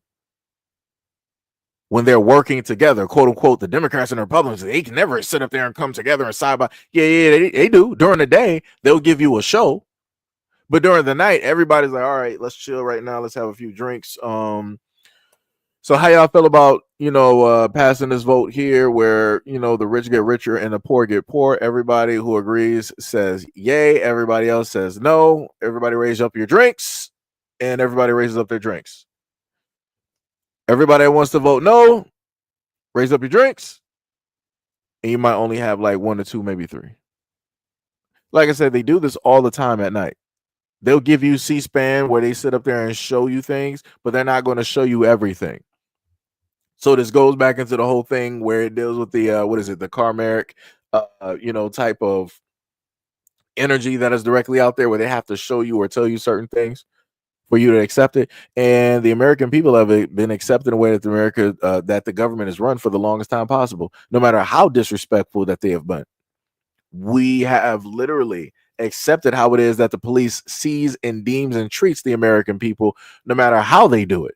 And I've showcased, and like I said before, I tried to sit up there and tell you, I don't matter if you white, you black, you Asian, you native, all this. I just showed all of this off to everybody, just so they can understand that, hey, the same way that black people get treated, y'all get treated the exact same way. It's just that everybody don't highlight it, including your own people. But even with that, people don't want to pay attention. They want to make fun of it. They want to make fun. They want to use the whole thing with like George Floyd, which is crazy. Like that was so many years ago, but they're still talking about it to this day. They want to make fun, and they want to. Why is that plane so loud and flying so low? But they want to, talk about it and all of these other types of things to make fun of it, but not realizing that this exact same thing has basically happened to your own people. But you just don't know about it because the news ain't going to highlight it or talk about it or give you 15 minutes about it. You're not going to hear about it because more than likely you don't have activists in your community that are active and that are about highlighting a lot of these atrocities and things that take place. But like I said before, to each their own. To each is their own. A lot of people will soon enough find out. People will soon enough find out. Mm-mm-mm. And it's going to be the main ones who enable the government to do everything that they do. And then on top of that, the funniest thing that people don't even realize is that you're going to have a lot of these corporations are going to have their own privatized military. It's going to get to the point in time where a lot of these corporations are going to have if they don't already have it, they have privatized military that they can hire that are there for their protection and their assets. But like I said, y'all see it. When it's time for a lot of people to see it, when it's meant for it to be registered, it'll happen. Sharif said, and with that being said, I will defend myself. Bars. Rabbit said, homegirl called Wall Street a glorified casino. She ain't wrong. It is. It is. And the funny thing about Wall Street is that was the same exact area that they held slaves. Crazy work. But let's continue. Wait, do I want to go to let me see. Which one am I gonna go for? I think was this the other one? Yeah, we can go for this one. This is a little bit of a longer one. This is a little bit of a history lesson because a lot of people want to say that, oh, slavery, all of this was so long ago. Why do you guys keep talking about slavery? You guys were never slaves. You guys weren't there. Well, this is why we have elders. And you're going to hear from the words from a wait, this isn't the one. I gotta upload that one next. Let me, as a matter of fact, because I was just already talking about it. Let me just make sure to get that and upload. Let me see if this is the right one. Yeah, okay. So this is the one right here, right? So what we're going to do right now is that you're going to hear the words from a black man that is 100 years old. Um, about to like I said, I don't know how far ago that this video was, but obviously it's of recent times. And you're going to hear him talk about his experience in the 1900s, and you're also going to hear about what he saw his father go through. So again, these are the people that none of these right wingers or these conservatives or anything, you'll never see what's that dude's name, Tatum, whatever his name is, any of them highly conservative black folks that always want to say, oh, slavery was so long ago, why y'all keep talking about that? None of y'all was there, y'all ain't never experienced it, none of the white folks I know ever owned. Talk to these elders. Talk to these elders that's in their 90s and 800s. They'll never do it because they don't got that respect. They don't have the respect, nor are they going to open up their platform to really do some stuff like that, to really highlight it. Like, yeah, these things did happen. Yeah, these people are still alive who were there during that time and got these memories. And they ain't going to do it because it's not going to fit their narrative. So let's just look at this. Right. Boy, I'm gonna tell you. Listen for me on the radio. I seen some bad days. Days I didn't eat, nights I didn't sleep. It was bad back in my days. It was that way plumb on up until about 30, 31 or 32. It started getting a little better. Yeah. But from 31, 32 on back to 1900, it was bad. It was bad.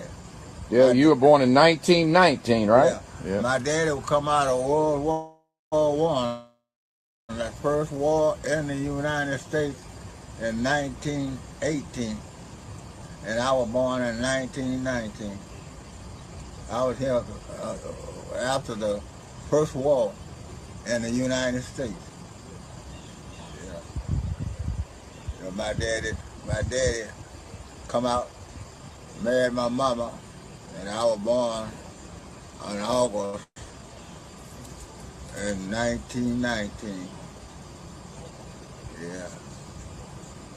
But I've seen some bad days. I've been in the field with people chopping cotton. They be trying to chop the sun out the air. Fall out dead. Man beat them up, knock them around the boss, making them do things they couldn't do. It was bad back in my days. I can say this: black man wasn't good as a dog back then. The white folks thought more of the dog than they did a nigger back then. Yeah. They just soon carry you out there and hang you up, burn you up, do anything to get shit of it. If you was a sorry man, didn't work, you wouldn't be there long. No. It was rough. And payday come, you work all the week, you go to the commissary, that was a big old store you had on this farm. You go to the commissary and they give you that doodling book. A little old book, look like a lot of folks used to keep things in with 50 cents, quarter, $1. You didn't get no money. You got that, called that doodling book. And you spend that doodling book, and you couldn't spend it nowhere but on his farm. So he was getting you all the way around. But I'll come up in them days. Yeah. I remember time they tied my daddy to a big old tree sitting over on the edge of the woods. It come up a storm. And before that storm, they tied him to the tree over there in the woods, side the woods. Left him there all that day and all that night.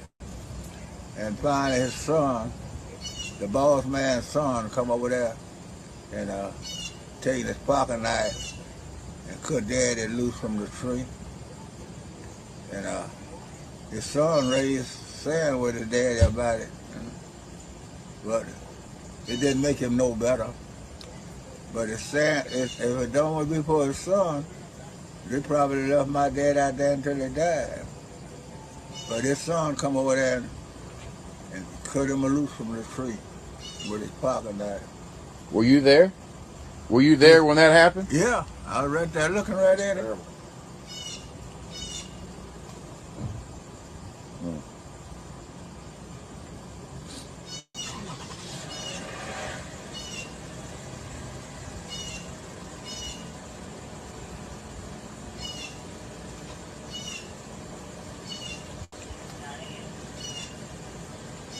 Mr. George, if it makes you feel any better, you got people all across the world that love you and looking forward to celebrating with you tomorrow, even though they may not be here. Celebrate your 100th birthday.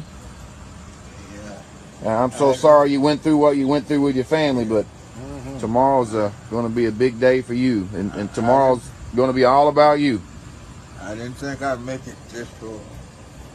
I didn't think I'd make it, but I worked hard. I worked all day long, sometimes half of the night, sometimes all night long.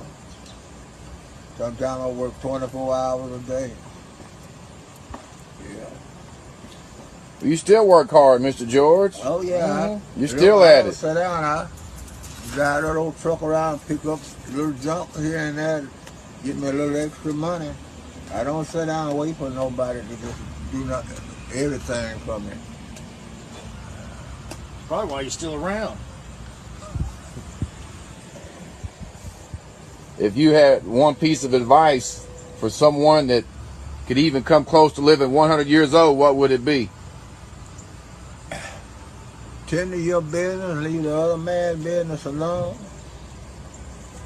Whatsoever you go by yourself. Whatsoever you do, try to do it by yourself.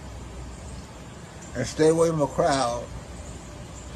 Because in that crowd, there's going to be something going on before it's break up.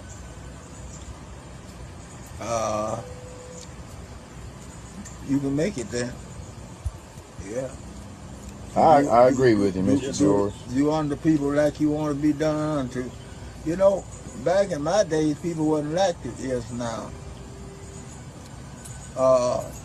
If people would get in a wagon with 2 mules to it and drive 12 or 14 miles for a sick man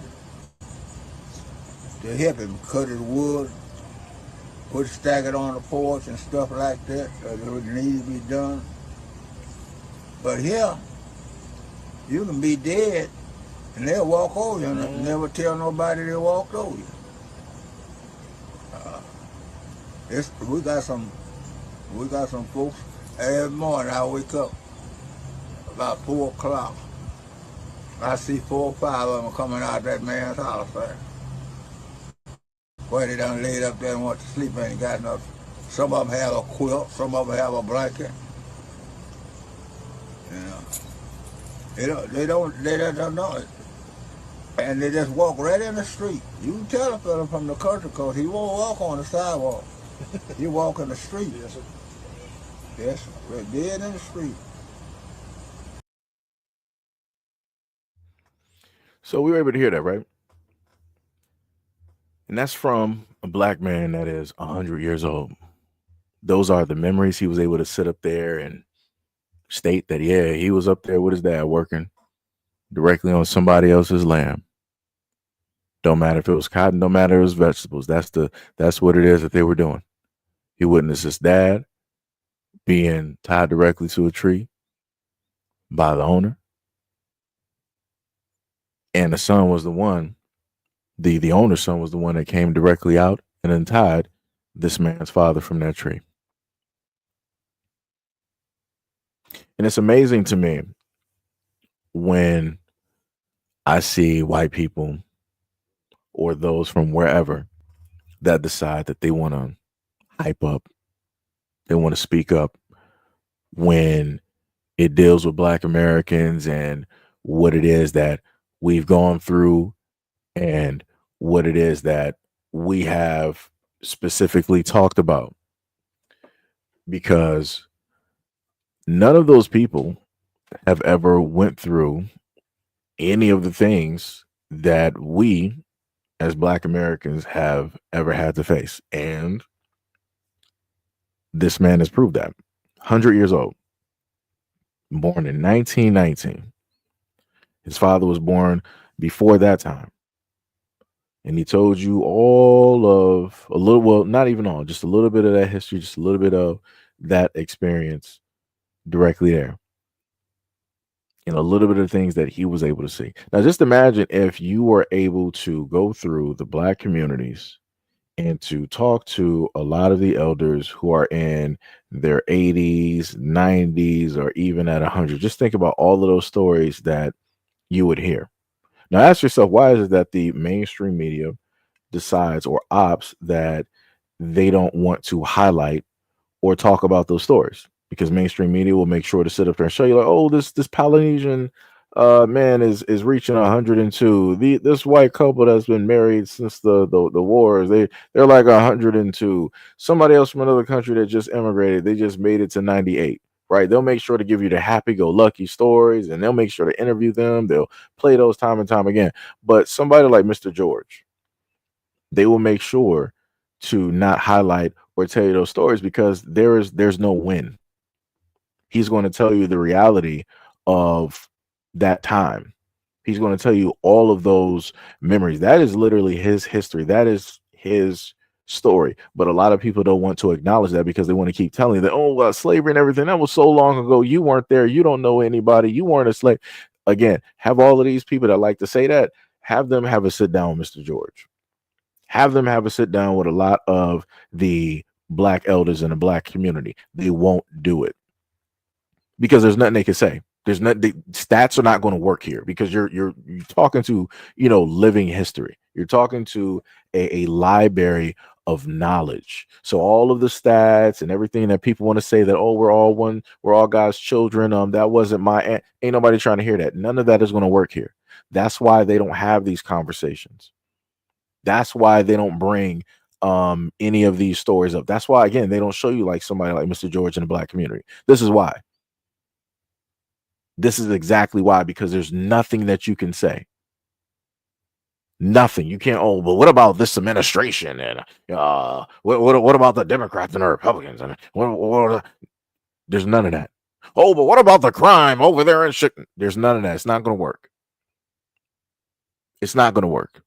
Because, again, walking history, somebody living and breathing that's seen a lot more than you can ever theorize or experience, more than what you could ever learn in a history book. That's what you got. So, like I said, shout out to Mr. George and shout out to the Black elders out there in the Black community. Shout out to them. But to give you guys a little bit of a lighter type of story, we're going to go to the video that I had for you guys. And technically I showed it by mistake, but I think Gail probably already seen it because Gail be online and whatnot. But let's go. I'm not paying today. I'm not paying for my nails today. What do you mean you're not paying for your nails? I don't pay for my nails. Is somebody here to help you pay for your nails? No one's here to pay for my nails. Okay, then how are you going to get this service paid? Well, men pay for my nails. Oh, the men usually pay for your nails? Yeah. Okay, is your man here? No, my man's not here. I don't have a man right now. Okay, so who's going to pay for your nails? I don't get it. Well, I thought you were going to pay for my nails. Why would I pay for your nails? Because you're a man. But I'm not your man. I'm your nail tech. You're not a man? No, I'm a man, but I'm not your man, so don't get that twisted. Like, that's different. Like, I'm a man, but I'm a nail tech. Like, I'm not your man to pay for your nails. It doesn't work like that, man. What is up? At who I am. Don't you see who I am? Look at me. I don't know what you're talking about. You're all right. You ain't all that, but what you trying to say? I'm hood commodity. In the hood, I'm where it's at. Okay, so you're a hot commodity in your hood? Yes, I am. So who's paying for your nails? I don't get it. Like, what's that has to do with your nails getting paid right now? Look, I think you should be able to swing it this time. Bitch, I'm not swinging nothing. You pay for your nails. I'm not your man. I'm not from the hood. You get one of your hood boys. I don't care if you're a hood rat or not. Just pay for your nails. Yo, let me tell you something. I sat up there and saw this. I can't believe and I want people to remember. You have a lot of women on here that pay for hands and feet. You got women sitting up here paying like $100 or $200 for a lot of these things going on. So I don't know how much she got to pay directly for this. But if you broke, just say that you broke. You can't say that you're a commodity and you broke. Your pockets are dry. That's some crazy where she pulled the card and she was like, "Look at me. Don't you see who I am? I'm a commodity in the hood." I'm like, yeah, because those are the only guys that realistically care, because real guys ain't really caring about you. Because you're probably, as the Asian dude said, he was like, "You're all right, yeah," because you probably basic. Just to be real, just to be honest, you probably basic. When you got to sit up there and tell people, "Look at me, don't you see who you ain't nothing." I'm just I'm just gonna be real. When you have to tell people who it is that you are, chances are very great. 9 times out of 10, you are not exactly what it is that you think that you are. If you are actually, some other people will sit up there and speak for you. Or as he stated, "Oh, so you this hot commodity in the hood." He looked around. He was like, "So who here about to be paying for your nails?" Because it ain't me. I'm your nail tech. Yeah, I don't know why you got this expectation of me. And she was like, "Oh well, okay, well you should just let it slide." No, no, no, no, no. You looking for a free service for nothing? No, no, no, no, no. And like I said before, these guys right here, they be working. They be working hard. I done seen some women's like hands and feet at some of these spots, and they be looking mangled. And for them to work with the palette that they have and turn something that is, in a sense, looks necrotic into a Michelangelo's work of art is astonishing. It is some crazy. I don't know what type of sorcery that is, but Lord have mercy, they deserve the money that they get. Because I didn't seen some gnarly looking hands and feet, gnarly. I'm like, oh Jesus. I'm like, Lord have mercy. Like I said, but people, some people out here, they know how to work miracles. They know how to, work miracles. Let me tell you. But that's crazy. What was that? D Money said, "I don't like the way he said hood boys." Hey, it be like that. It be like that. Gail said $6 make my hand look as good. Yo, I'm telling you, they work miracles out here. Even if a woman doesn't really even have nails, the way that they can sit up there and work and make that, in a sense, match, and it's crazy. Like, that is a science directly within itself. They deserve the money. And there shouldn't be a moment in time where somebody's like, "Yeah, I ain't about to sit up there and like pay." Then why did you go there? Why did you go to the business? That's like sitting up there going to a 5-star restaurant and you feel like you're this type of person. "Oh, I don't pay for my dinners." Man, you just had like a $600 bottle of wine, something which that you don't even buy yourself. You didn't have lobster all the way from somewhere across the world that costs another few $100s. That, again, this is not something that you buy yourself. You're drinking out of crystals, something of which you don't even have in your house, right? You're listening to a live classical band, which is something that you don't even do because you don't even go to operas. Like it's crazy out here. Like, the audacity. That's the only way I can put it. The audacity of of people directly out here is crazy. It is crazy. Gail said, "Is this a skit?" She sounded like a transformer. I don't know what she was. I don't know what she was. Don't know if it was a skit or not.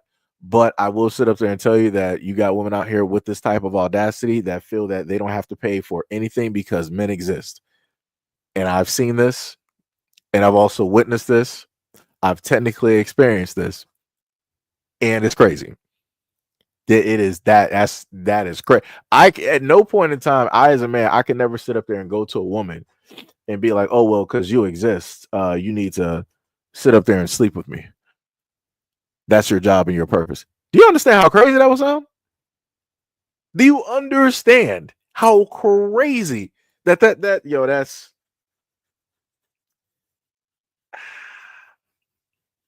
crazy. I mean, technically, the better example would have been somebody that does another type of work and then opting not to pay. But yeah, you pretty much you get what I'm saying though. But yeah, that's some crazy work.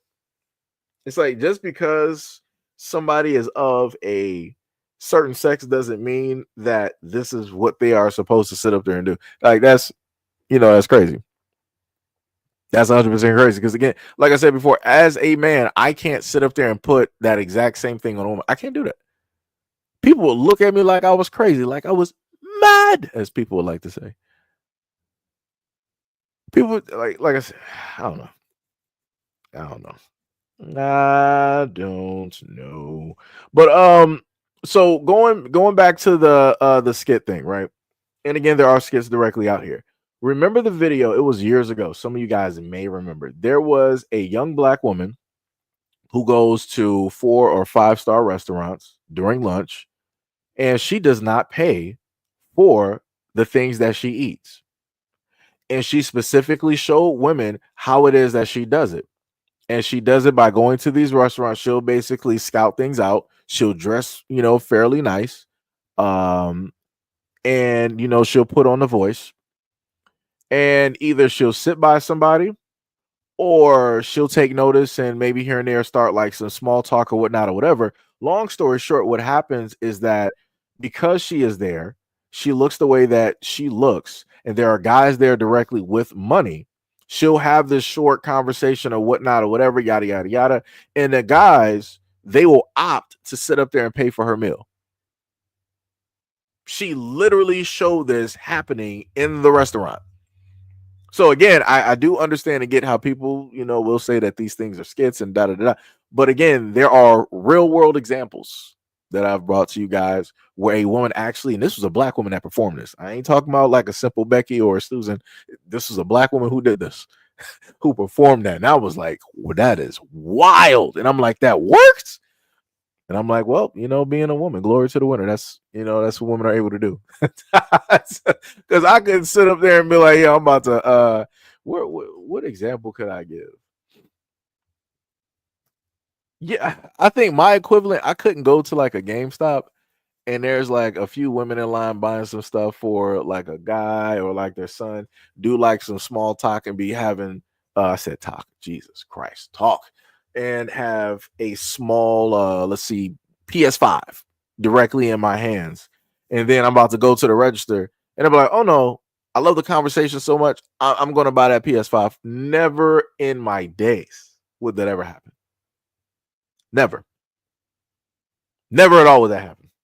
Never at all. But like I said, yeah, women out here, they can make these things work. It's crazy. Oh, you caught that, Sharif? He was like, he called her out her name and everything, and she calmly just kept talking like he was going to pay for them. Yeah, but that's because that's a dude of a whole nother ethnicity. Again, I don't know who this is. This could actually be a white girl that just was around black people a little bit too long, and yeah, but yeah, or it could be like somebody like Aquafina, where you think it sound wise, you might think that it might be a black woman, but realistically, it's somebody. Like I said, this could go a variety of different ways here, because all I can see is hands and hear a voice. That's all I can hear, and I have been wrong sometimes when I've heard voices, and I'm like, "Oh, you're not black?" I'm like, "Word?"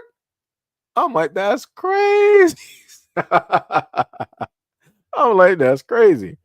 And D Money said I might try that just for laughs. Man, let me tell you, if you can get that to work, glory to the winner. More power to you. More power to you. Yo, Shamik Gray, what is up? What is up? Said Shalom says you what is up, much love, respect, and appreciation. Much love, much love. Tippy up here laughing in the comment section. Shamika said, what's going on here? Not much. We had a long conversation dealing what was the first the dealing with the first thing, dealing with some of the women out there that can pass for a 10 out of 10 pass for white, and how they want to try to get directly into black spaces and yada yada yada. We went into those conversations earlier on. That was about like a good hour, I want to say, because I think around the 58-minute mark, that's when I started playing the videos. And then in between there was another video that came on dealing with birthdays and doing stuff for guys, and went into another, conversation. Like I said, you'll see it when you happen to hit that the replay button. You happen to see it. It's quite a bit, quite a bit. Sharif said, "Oh yeah, I caught that. Yeah, I heard it, and I did catch it. But I'm like I said, guys from other backgrounds, they can say whatever, and a lot of women won't react. It is what it is. It'd be like that." Tippy said, "Oh, let me correct myself. It might have a boyfriend. Man, that's cold blooded." Sham said, "She don't sound black to me. She sound like white." Oh, that's crazy. Shamika said, "LOL, I speak well when I'm at GameStop, and where I live, the people that work there are black and still surprised that I'm a gamer." I mean, it'd be like that. It'd be like that. The funniest thing is, some of the black female gamers that I follow, when you look at them, it's like, you're a gamer? It's like, where did that even come from? Because it's like, when you look at them and how they dress, I'm like, nah. But then when you look at their actual room and their setup, I'm like, huh. I'm like, you actually about this life? Because I'm looking at certain things. Because it's a difference when somebody is trying to portray something and they just buy a whole bunch of stuff and throw it together, versus things being uniformed and color coordinated, and different. And you can notice some little nuances and things like that in the background. I'm like, oh, you really actually there, because this is a specific thing dealing with this specific episode, and it's themed up with how it is that you got the characters in the background clashing and fighting. Like I said before, when as a male gamer, you have to get to a point where you can look at deception. Because you have a lot of women out here that'll say that they play video games and stuff, but then once they start playing, it's like, what happened? It's like, where's all of that, yada yada yada, and all that, whatever. But yeah, there's a lot of very beautiful black female gamers that I follow on that guy platforms, and I'm like, it's very tough to believe that they're gamers, but they are gamers. I'm like, I've never seen nobody like you in high school. When I was just out there, just like sweating out gaming, my friends. I'm like, where were y'all at? I'm like, what was happening? Did they hold y'all down in like some type of like heavy voltage like shelter? And they were like, yes, we're gonna release them around 2020, 2015. We want to release them then, not before. I'm like, cause this is crazy. This is straight crazy. Nora said, homie said, I don't care if you had a hood rat, just pay me. That's bars. That's bars. Rabbit said, she sounds like Dr. Girlfriend. Oh, yeah. I know what you're talking about. Yeah. Gail said, them hands look like they ought to be installing H. Oh my God. Oh man. Sham said, LOL, there's nothing dainty about them hands. Them hands look mighty rough. Those could be like some Remy Ma type hands. Hey, Remy Ma's rough. She done did prison time and everything. Hey, you got some women out here that be about that life. Just saying. Just saying. D Money said, I always question it when I see a female gamer. Nah, you gotta show me, and better see something other than The Sims. And this is when Tippy is going to take offense, because Tippy is a Sims player. But no, Tippy, she plays games though. I done seen like so much. She also likes playing wrestling games too. Tippy does play, but a lot of girls, they like the more, like Animal Crossing, Sims, like more life oriented, type things where they can build a family, build their dream and envision that and stuff. So it's like that's just putting that out there. Because the next game that Tippy plans on getting is Enjoy, and Enjoy is actually coming out this year. Tippy, it should be January, February, March. It should be like April, somewhere in between like April and May, or maybe June. That Enjoy is coming out. And if people don't know what Enjoy is basically The Sims, but times 1,000. Graphically, it's far more superior. The things that you can do is more than likely going to be far more superior. Just basically imagine like a Grand Theft Auto 6, but it's The Sims and made by Koreans. Like the customization on there is crazy. Like it is diabolical. Diabolical. Sharif says some play Fortnite. Yeah, I play Fortnite too. Gail says Sejida and threw Remy under the bus. Yo, that woman is rough. That is rough. Rough. That is, like I said, you know, just gotta say how it is. Like I said, that is a woman I would not want to see in a dark alley because I'm probably gonna get shot and robbed. Like, nah, we good. I'm just trying to make it home. You are here trying to rob me. It's like, nah, I ain't trying to deal with that. Tippy said, LOL, I'm a picky gamer. I don't play everything. No, we know that. We know. New Era sitting up there rolling. Shamika said, I'm a Tekken girl and a Soul Calibur lady. Yo, that's dope. Tekken does, I think, have some more characters coming out. Soul Calibur, I don't know what to tell you on that one. I'm not sure if we actually have anything coming out there for Soul Calibur at this moment. Hopefully we do. One of my favorite fighting games, Virtual Fighter, will be coming out. I'm not looking forward to that because there's going to be a lot of bandwagon people just hopping on because it's the new hottest thing. And I've advocated for Virtual Fighter for the longest time possible.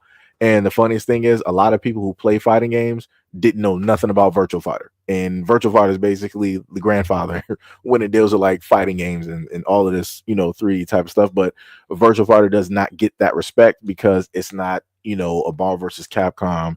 It's not a Tekken. It's not a DOA. It's not with like flashiness and fireworks to cover up, in a sense, a lack thereof, stuff like that. But Virtual Fighter is coming out, so I'm pretty ecstatic and happy about that. So we're going to see how that will do. Sharif said I play PUBG personally. You know what? I've never actually played PUBG. I know friends that do play PUBG and that have played it religiously. I'm talking about for years. Whenever I would see them online, PUBG, they would just be straight sweaty in the lobby, PUBG'd out, sun up to sundown.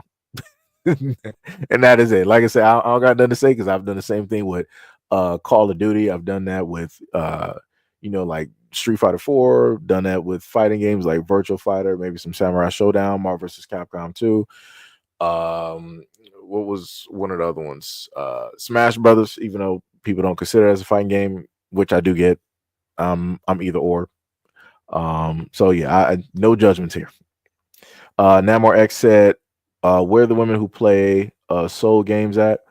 Those are few, far, and in between. I've learned that when you look at social media or even on Twitch, a lot of women don't tend to like games that have a difficulty like that.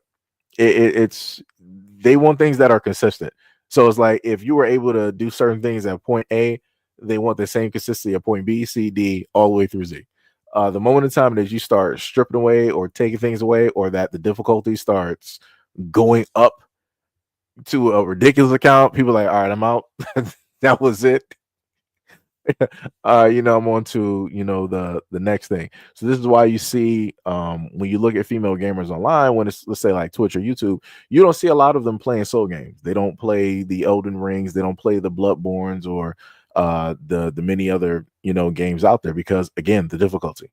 It's usually guys who like games who where it's difficult, where we're going to be sitting up there sweating. We gotta theorize, we gotta try to sit up there and plan, we gotta rework our weapons or upgrade or do less we gotta pull or take out moves. We might have to go search and look for all of that stuff. That's normally what guys, what we like to sit up there and do, like difficulty. Sharif said, I still have Virtual Fighter for Genesis. I have Virtual Fighter for PlayStation. I had it. Well, it should have been PlayStation 2, right? Yeah. I have Virtual Fighter. Was it 4? It was either 3 or 4 that I had. I used to have Tekken 2 and 3, like a lot of stuff that was on PlayStation. I used to have those things. Like I said, a lot of fighting games I originally had and actually kept track of, because I used to, I took care of, my stuff, Namor X said, man, that judo character in Virtual Fighter is still one of the best characters. Oh, you're talking about Go, Goh, the dude that looks like a zombie. Yeah, he's an assassin. You can pretty much liken him to Dragunov in Tekken, because they both have ground game. They can play like, either which way. Technically Vanessa is the same. Well, she doesn't really have so much ground game, but she can do a little bit of something. But yeah, I know what you're talking about though. But that's what you're talking about though. Go, he normally has a blue gi directly on. He looks like a zombie, or better yet, if they had the certain customizations, you can turn Go into Kisame from Naruto.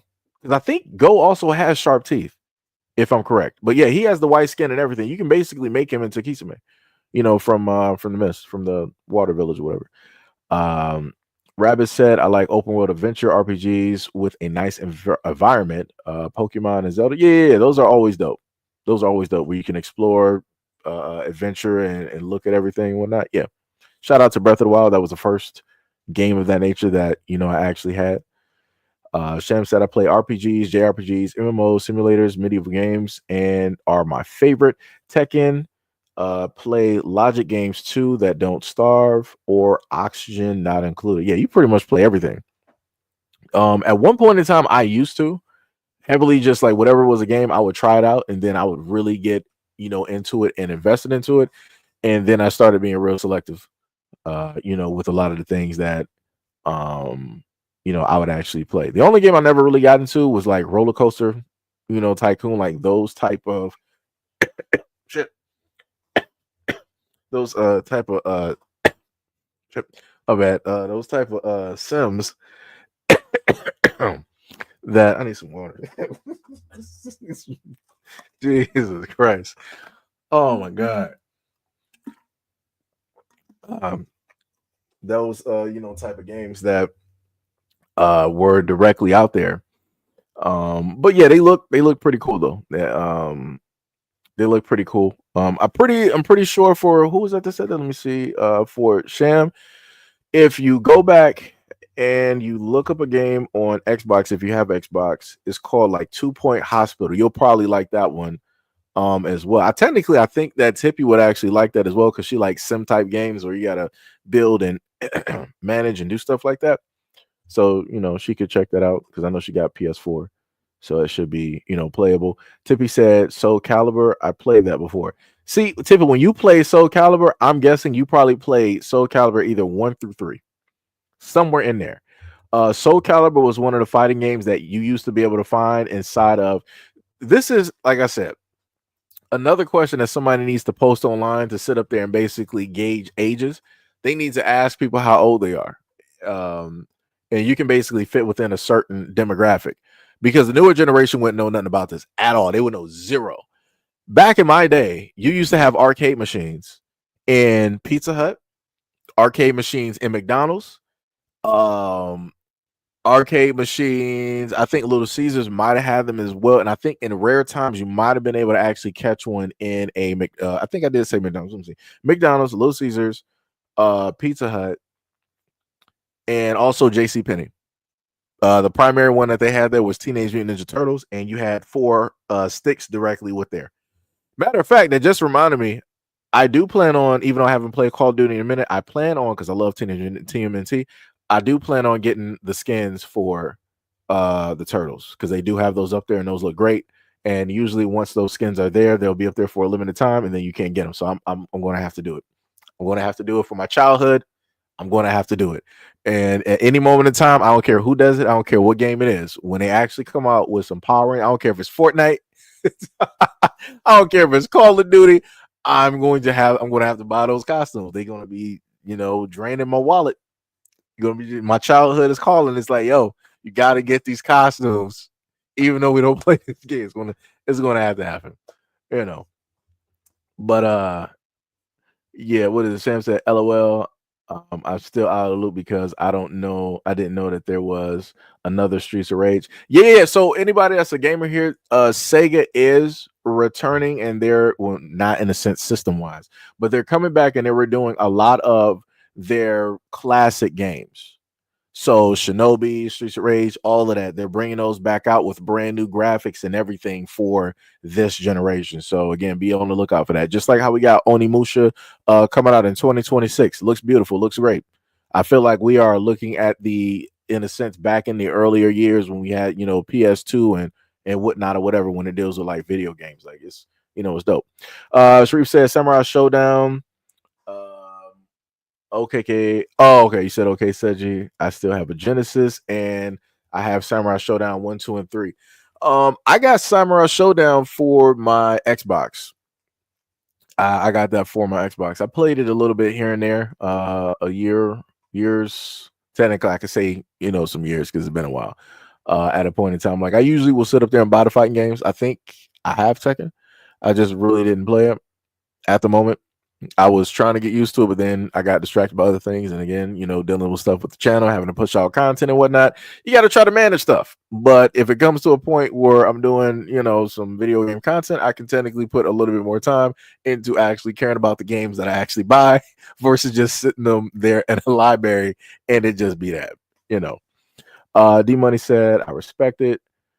Sham said, Seiji, I play Elden Ring. Trust me, I still got my character on Elden Ring. I was out there in them streets. I was, sweating in them streets. I was there. We wasn't out there dangling the cup asking for change. We was taking everything. Like I said, like I told y'all before, the moment in time that the one main character in Elden Ring, that dude, he kept telling me, you are maidenless. I had to take him out. I'm like, you're not about to keep disrespecting me. He was like, yo, you can't get no girls. I'm like, oh, that's what we doing. And match start. Started throwing all types of magneto rocks directly at his forehead. He was done. But little did I know that I actually needed him in order to get other stuff. So 1% of me regrets it because I like to complete certain things, but the other me, I'm like, yeah, we did that. We took that man out, and we weren't even fully prepared like we are now, and we did that. So yeah. Like I said, if ever point in time they start making more games where you can start taking out NPCs because they talk a mess, I'm doing it. Shout out to Fallout because I think you can also do that, in there too. Do Era said I messed with all of those games y'all name bars. Tippy said I play Dante's Inferno. The funniest thing is you played a game I love so much that I never got a chance to play because I couldn't afford it during the time. But now it is free and I still haven't played it. Shout out to you, Tippy, playing Dante's Inferno. That was a game I played the demo of, and I still got to do that. Devil May Cry I never really got into, which is crazy. Never really got into Devil May Cry. Skyrim I never played. I played Elder Scrolls a little bit more, but I never really got into Skyrim. New Era said accept the Sims, right? Rabbit said Mighty Keith is greater than Beach Griffin. Now we starting to see. I thought people left that way back when. Tippy said I need to finish Skyrim. I know it's crazy. I never completed that game. It's a lot to do. Namor said, yeah, go crazy. Bars. We will. We will. It will happen. Sham said, I played Diablo 2, but I stopped when they changed to where if you buy the game, you don't own it. Blizzard pissed me off. No, I mean you can still get the disc. Well, if you're primarily PC, then that's a little bit different because a lot of PCs right now don't actually have disc readers. I'm also an advocate as a gamer. I've always been an advocate of both. I don't mind digital, but I've also been an advocate of physical media. And I think that if you are a gamer, you do want your games to be physical. If you, of course, don't care because it's a lot easier because you came up during the PlayStation or the PSP era where you had the UMDs and you had to carry all of that. Trust me, I get it. I understand. But Sony, again, screwed you over with the PSP Go because they were like, yeah, we're going to bring out this new system, but your UMDs are pretty much useless and you're going to have to rebuy these games. Like I said, Sony doesn't know what to do with their marketing. This is why I have a problem with them. I'm going on a tangent because this is what I do. So we're going to continue. We're going to continue. And she said Tekken 4 was the ish with Tekken Force running a gauntlet was wild. Yeah. Tippy said, I'm good. I'm not alone. He said, you're good. Sam said, get some water. He said, Zoo Tycoon is greater than Roller Coaster Tycoon. Okay. Tippy said, LOL Seiji, air went down the wrong pipe. Yeah, it was bad. Tippy said, They came out with 4. Yeah. Soul Calibur. Yep. Soul Calibur 5. Okay. I do have Soul Calibur 5. I just stopped playing it because Bandai Namco, they don't know what to do with their servers. I don't know what's going on. I don't know what's up with the connectivity. I don't know why the servers don't properly work. I know that they fixed it now, but during the crucial time when me and my group that have been playing for since the 360s, we be out there playing this, we couldn't do it. Me and what was it? I don't know if he even still here. He probably fell asleep. Me and Officer Haku, we would be trying to play Soul Calibur, couldn't even do it because the servers, as soon as you would want to start a match, you were just freezing at the character select screen. So you would have my Astrov sitting there with an afro, and then the character that he picked, and we would just be sitting there just like looking crazy, and the match would never start. Same thing actually happened with One Piece Pirate Warriors 4, which I do love that game a lot. We just would have connectivity problems, which is, crazy. Tippy said, "What's an arcade machine?" Word, Tippy. That's what we're pulling. You know what an arcade machine is. Don't play. Don't play, Tippy. You know what arcade. And you out there in California, don't do that. Sham said, "LOL. Don't forget the arcade in general, where you could play just a ton of arcade machines." Yep. Hack said, "Also, Game Demons, great times, bars." Carl, what is up? He said, last week this dude. Let me see. I don't even know. Wait, are you talking about the dude, the Asian guy? Carl, because I don't know, because I know you ain't talking about me. Right? So I don't know who you talking about.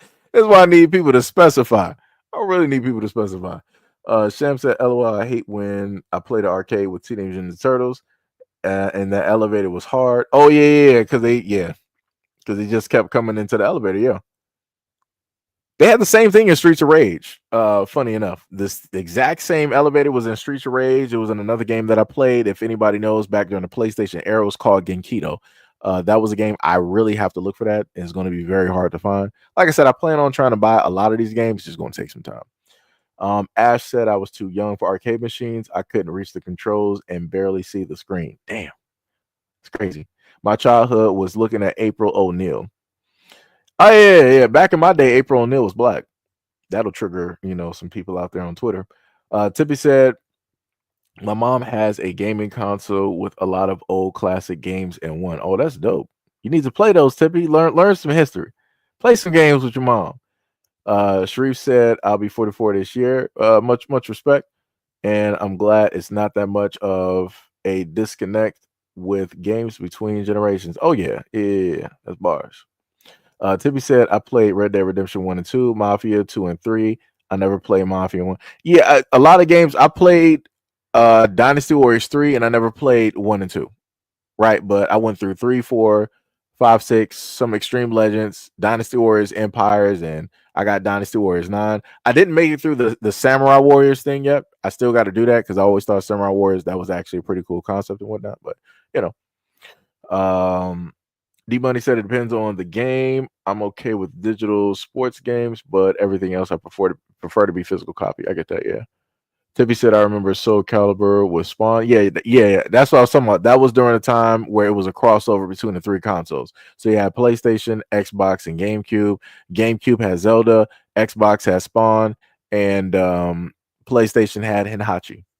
That was a time to be alive because that was crazy. That was just crazy, because everybody would rep, their system in that way. Ravis said, "I like physical games because the 90s kid in me likes to look at the game's cases." Oh yeah. Every time I used to get a game like a PlayStation game, I would open it up and I would just sit there and read the manual from the way from GameStop all the way to home. And I would memorize it and have everything down by heart. That's what I, used to sit up there and do. Sharif said before MK was doing collabs. Yep. Corey Jones said tilt. Number X said ha. Sham said, "Oh, I know the game Tippy would like to play, Dragon Quest Builder 1 and 2. You might like it too." Funny thing is, I actually love Dragon Quest. I was supposed to buy the Dragon Quest games. Because there was a Japanese game that was on PlayStation or PlayStation 2. I think it was called Tornko. I might be mispronouncing it. But it was like this old dude. He looks kind of Arab. He got like a hat, but he's wearing like pajamas and he's going around, I guess like catching or whatnot, the monsters and all this other type of stuff. Just like back in the days, I used to play Toomba 2. Toomba 1 and 2, those are my games. Toomba 2 was the one I primarily had, and that was like one of my favorite games. And I think they're supposed to bring that back out at a certain point in time. I'm not sure when, but I do love that game, where it was a land where you were like this wild like kid with a hammer, and you had to go get these powers, but you had to defeat like these evil swine that were directly out there. It was like some pretty cool stuff. D Money said, I still have strategy guides in storage. Man, yo, I used to have the books. I'm talking about, I had history before stuff got thrown out of the house. I'm talking about, I had Sony magazines. I had Nintendo magazine. I had Expert Gamer. I had all of these. And I would literally sit back and I would go and read some of the old cheat codes, some of the old stuff that they were right about the games. Like I said, it was a whole bunch of history that got thrown away that day. Whole bunch of history. Could never get it back. So now I just gotta look forward to the future, Tippy says, Seiji, look up Dragon Quest 1 and 2 for me in the chat. No, Tippy, you ain't. Lord, Tippy about to have me do this. Lord have mercy. Dragon Quest. I know what it is because it's in the store. Wait, Tippy, why am I looking this up? Let me see. Dragon Quest Builder. Yeah, there we go. Builder.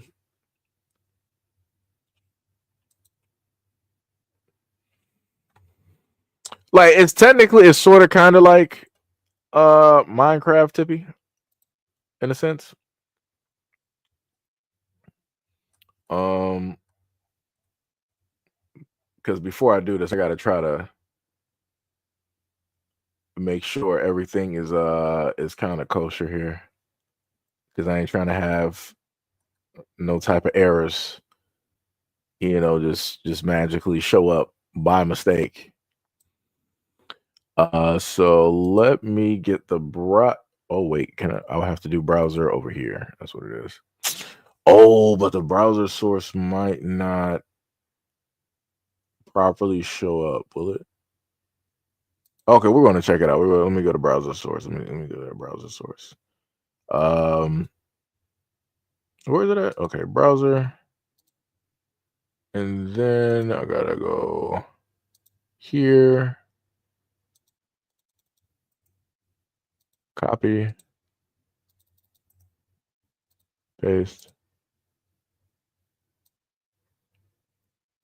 It's crazy how it doesn't show like the end, because I got this set up in black, but it doesn't show it up properly, which is a little bit stupid. Okay, so there we go. So now I gotta swap this back over to here. So this is basically what Dragon Quest in a sense looks like. Oh wait, is it showing? I don't know if it's showing live or not. Oh, it won't? Wow, it's not actually scrolling. That is crazy work. Yeah, but for whatever reason, it's not actually scrolling like what I'm doing here. But yeah, Dragon Quest Builder is basically like the same thing that you would have with Minecraft in a sense, but it's with Dragon Quest, the world, and all of those things. It's not bad. It is not bad, but again, this is like I would have to really be focused. When being on certain games and everything, I would have to be really focused. Tippy said, please. I did that, Tippy. It's right there. It's right there. Rabbit said Honda was the coolest fat guy. I used to be fat as a kid, and when he was cool representation. Yeah, Honda was always dope. Honda Edmund. My main character was Balrog or M. Bison, because the names were switched in Japanese. M. Bison is basically Mike Tyson. Vega is M. Bison, and yada yada yada. Right. But yeah, that was my character. I was like, hey, it's a black character in Street Fighter. You also had DJ as well too, but I was not good at that time with timing and charge characters. I did not have a concept of what that was up until a little bit later. And then once I got used to that, it was on. It was over. I just mainly started playing with charge characters. So SNK versus Capcom Chaos, we had Balrog. SNK versus Capcom 2, we got Balrog. I'm in there. Like I said, we were going. We were going across that stream. Upper dashing straight. We were there. Ollie said, "How was it going, gang? Pretty good, pretty good, pretty good." Tippy said, "I didn't think about that." Champ said, "No, the big showcase their games." What you talking about, like E3? I think. They like the attention. Right. Ash said, "Not sure. I'll buy a Switch 2. I don't trust the stability of the magnet controls." No, like as a person, well, I'm not sure if you got the normal Switch. I have the Switch. And I do play that. I still play it still to this time. I play Pokemon Unite. So if anybody has me up there on the Nintendo's friends list, you will primarily, anytime I cut it on, it is playing Pokemon Unite. I'm there. Because I just actually bought Ho-Ho as well, and that legendary Pokemon is a defender. But yeah, it's pretty good. But I do get what you say about the controls, because sometimes they will like slide and whatnot. But I pretty much got mine stationary on like the little set that it comes with, so I can have it up there on the screen. That just reminded me too, I have to make sure I get the setup so that I can buy a second screen for this computer. So I'm glad we're having this conversation right now, because it's putting a lot of things in my memory. Tippy said, "Oh, I like building in medieval times." Okay. So Tippy would actually like something like that. Sam said, "You move in NPCs, or you move in NPCs though it's got farming, other stuff too. The building is like Minecraft, but you fight monsters and whatnot too." Oh, that's pretty dope. Okay. Since she said, "So you have Street Fighter 6 then?" Do I got Street Fighter 6? I might have Street Fighter 6, but it's not something that I've specifically, played at the moment. Again, I usually play with Balrog in the Street Fighter games. If he's there, I'm there. And he has not been there for a while, but they ended up bringing in Bison back. So I'm like, I don't know what they're doing. If they happen to, in Street Fighter 6, if they bring out Balrog, you'll happen to see me there. I will be there. I will make my return. Hack said, "Is DJ still around in Street Fighter?" Yeah, DJ is there. DJ is actually pretty strong as well too. You said Killer Instinct. I have it because it's free. I'm trying to figure out, did I buy it when it was cheap? I might have, but I got it because I got Xbox Live membership. I got the Ultimate, so that's up there. Since he said yes, he's in Street Fighter 6. No, he ain't there yet. You got Ed is there. They didn't add Balrog yet. Let me see. Hold on. Let me see. FNF6. Let me see.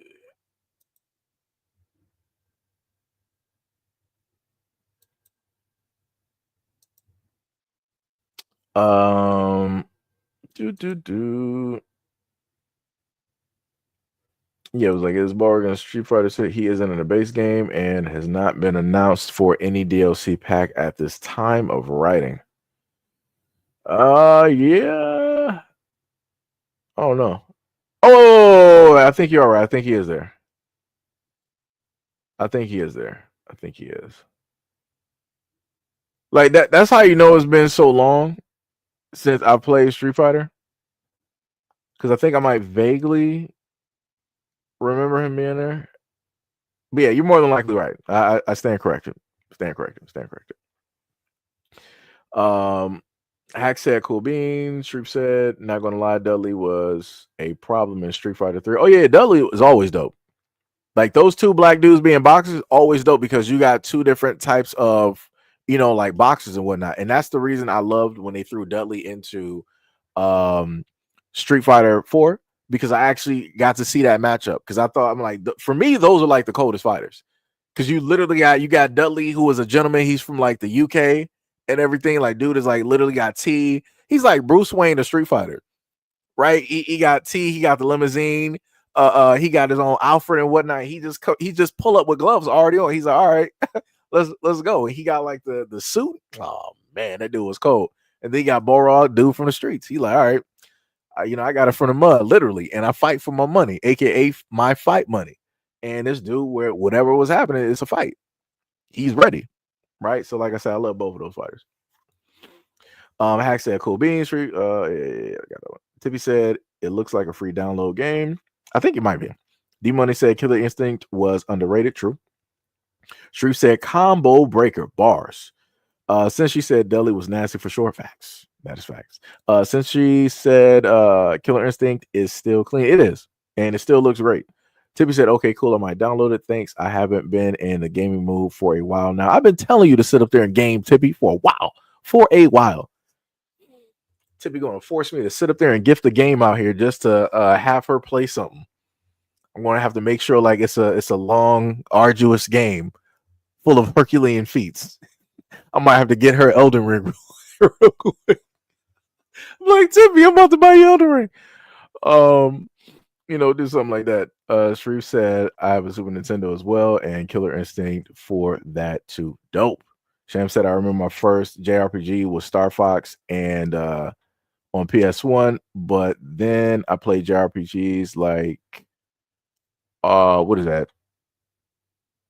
I ain't even going to mispronounce that because I'm just going to say art for right now because I know I'm going to mess it up. And thinking it was about singing, but it was a perverted game. That's crazy. Luckily, you didn't play that around your family. Since she said I was referring to DJ with that comment, sir. Okay, I got you. Rabbit says, somebody please help me. Why is the bride so fine in Creature Commandos? I'm not sure. I haven't even seen her. Tippy said, I like virtual realistic creating myself in video games. I like simulation games and story games, open world interactive games, scary games, watching other people play games. LOL, WWE, 2K, 23, 24, and 25. Facts. D Money said, I wish that they would bring back EA Fight Night. Which a new Fight Night is actually in the works. So we might hear something about it in late 2025 towards 2026. But we do have a Fight Night that is coming out, and hopefully this one will be multiplayer. Because I mean, used to always play Fight Night, and everything like that. Sharif said, if you want to see all of your gaming favorite fights, it is out. Look up the channel Death Battle. They have so many fights between game characters: Mario versus Sonic, JT versus Borog, Megatron versus Frieza, Iron Man versus Optimus Prime. Facts. Hey Zeus, what is up? What is up? You said I am late, but I am here. Much love, respect, and appreciation for being here.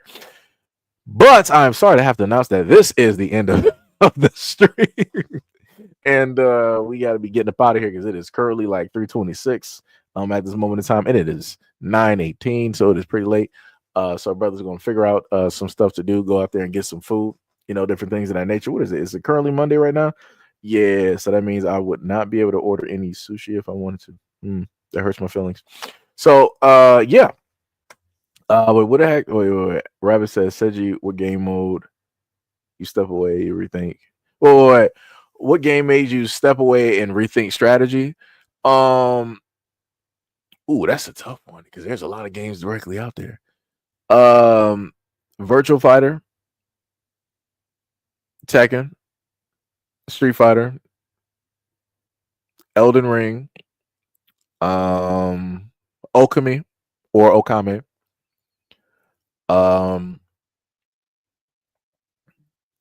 There's several other games, but I cannot because it's on the spot, and I'm really trying to like get everything together right now.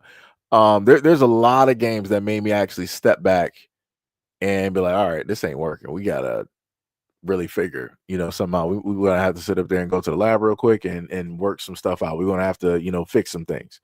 But there's been quite a few games, a lot of which have been fighting games, because that will put you directly through your paces, especially dealing with a computer, because it's like they got tool assist automatically on and they can just do anything that they want to do and cancel and counter anything they want to do. So yeah. Street Fighter Third Strike. But it took me a minute to get to the point where I unlocked all of the stuff that you can do in the back, where you can turn supers automatically on and you can allow your character to cancel any move into another move. Ooh, oh my god, Akuma is deadly. I was canceling supers. I was canceling. I think it was the Raging Demon into a Cleansing Palm or a Cleansing Fist. I think I did that. Or was it the reverse? No. I think it might have been the reverse. I think I did the cleansing fist because the computer would block, and then, or if somebody I knew did block it or parry that hit, during that parry, you could hurry up and cancel and do it and go into a rage and demon. And I'm like, well, you decided to parry and block. You're not doing this, and they're out of it. It was some dope stuff. It was some dope stuff. Sham says, Seji, you got to give us a game day. I'm working on it. I am working on it. There's specific games that I want to showcase that I think would be interesting. One of them is Mecha Break, which is basically Gundam. So I'm waiting for that to actually come out and to transpire and happen, so I can do it. The other game technically would have been the Dynasty Warriors Abyss. I might do that. I got to buy it first, and stuff like that. Sham said, I'm about to order some pizza. I might happen to do the same thing. I might just do that. It's about almost close to 10, so I could probably get Domino's because they don't close until late. Tippy said, LA Noir was a thinking game. That's true. Shreve said, great live, Seji. As always, bro, we'll be looking forward to your next live, brother. Stay up and stay safe in your space and chat. Don't walk in that smoke. People love you. Much love, respect, and appreciation. Tippy said, I like games that can I create myself on the game? Okay, I got you. Yeah. Tippy said, we need a gaming stream. Seji, play the whole game in parts, not just start the stream and play a game and we don't know what the start of the game was. Oh, you're talking about when I was playing Remnant. I know what you. I know. As soon as you said that, I knew what you were referring to because you were watching me play that on stream. I know, and that was day one Remnant when I decided to start stream. I was getting beat. I had to fight the was the Red King? It was in that castle. I remember. I think it was me, you, Ty, and Hack was probably in there. I think Pink might have been in there. But yeah. I know what you're talking about. Guts said, do you like MOBAs? Yes. I've played Smite since I want to say it should have been like 2013, 2012. So back during PC before it came to consoles. And how old I was basically during that time in Smite, this was back when Smite, the roster should have been close to almost 12 characters. So we had Agni, we had Cupid, we had Guan Yu, we had Hades, we had Aphrodite, we had Artemis, Hercules, Zeus. Who else? Because that's 8. Who else? We had Kali, and I'm trying to give you another, and Ra. Right, those were the main 10 gods that we had. And Hades during the time was an actual guardian. And during those times in the original Smite, you were able to actually use all items were open, and you can mix and match. So you can build a guardian with full on crit hit, and all this other. You could really just experiment. But now they fully brought that back with Smite 2. But I'm not sure how Smite 2 is going to do with high res because they laid off about 70 plus employees at this moment in time. So it's looking kind of bad. But yeah, I do play MOBAs, different types of MOBAs as well. So yeah, we out there. As said, when GTA 6 comes out, we need to do a heist with members of the chat. Oh yeah, that'd be dope. That's Ash, this is what I want you to do. I want you to keep track of that. Keep that in memory. And when GTA 6 comes out, we can do that. But a members chat would basically be like people who got memberships, though. We don't really got a lot of people out there that got memberships. We don't got a lot of people, so we would have to figure something out. We would have to figure something out. But yeah, that's a good idea right there. I like that one. Danny Brown said, "Bro, growing up in the Bronx, Indo-Guyanese and Indo-Trinidadians think that they're one of us because they come from the islands that's strongly influenced by Afro-Caribbean people." Yeah. But during those times it was a little bit different. People were looking at things differently, and it was technically a little bit simpler and easier. Now it is not so much. It is tough out here. Let me tell you, it is tough. It is tough. D Money said, I rock with Smite, but I'm a casual player. I'm casual too. I don't really do rank, even though I've been on Smite for years. I've played rank, both Joust and Conquest. And when originally Smite first came out, all we had was Conquest. Arena didn't come out up until some time later. So if you played Smite during that time, back during the 2012, 13, 14, all you were playing was Conquest, normal Conquest or ranked. then during that time, we had a domination, joust, and some other things that came out. But I'm right there with you. I'm for me, for anybody else that plays Smite, I mostly play Guardians, though that is my favorite by far. If we're playing the original Smite, I'm going Guardians. That's primarily what I like to play, and I also play Mage. Those are the main two things. Just like in Call of Duty, you see me with an LMG, you will see me with a sniper. Those are the main two weapons that you'll see me flexing around the map, directly using. So, for me, I'm pretty much, straightforward. I let everybody else go, DPS and all the other type of stuff because people don't like to play support or Guardians. Tippy said, I like to see a remake of True Crime Streets in New York, realistic graphics. That would be amazing. You'll probably get that sometime soon. Tippy said, what happened recently with PlayStation Plus controversy? I think they went up on the prices or they did some stuff. I don't know what they're doing. Like I said, we're gonna see. I'm gonna read up directly on it. And I'll probably mention it during the next live stream that we end up having. Because it'll always go directly into gaming at the end just to have people relax and, listen and talk about something different. So, yeah. So, but yeah, time to go. Been going for about a good 3 hour, 34 minutes. Much love, respect, and appreciation. It is currently 9:26, at least on my end. So it is dinner time. It is time for me to, figure out what I am about to eat. Shout out to any and all people who, donated to the stream by way of Cash App, by way of the channel, and many other places. I actually just found out we actually got another currency called rubies, but I'm trying to figure out how that works so I can actually try that out and see it on screen. But again, I got to figure that out myself on my end. But yeah, thank you guys for everything that you do. Thank you guys for always showing up during the streams, the chats, and also during the short form videos as well. And I will catch you guys in the next live stream. What was it? D Money said they have PS Plus members an extra week because the servers were down for 2 days. PlayStation is always having those problems. It's crazy work. But yeah, I will catch you guys in the next live stream. Love you guys, and see you soon. Peace out.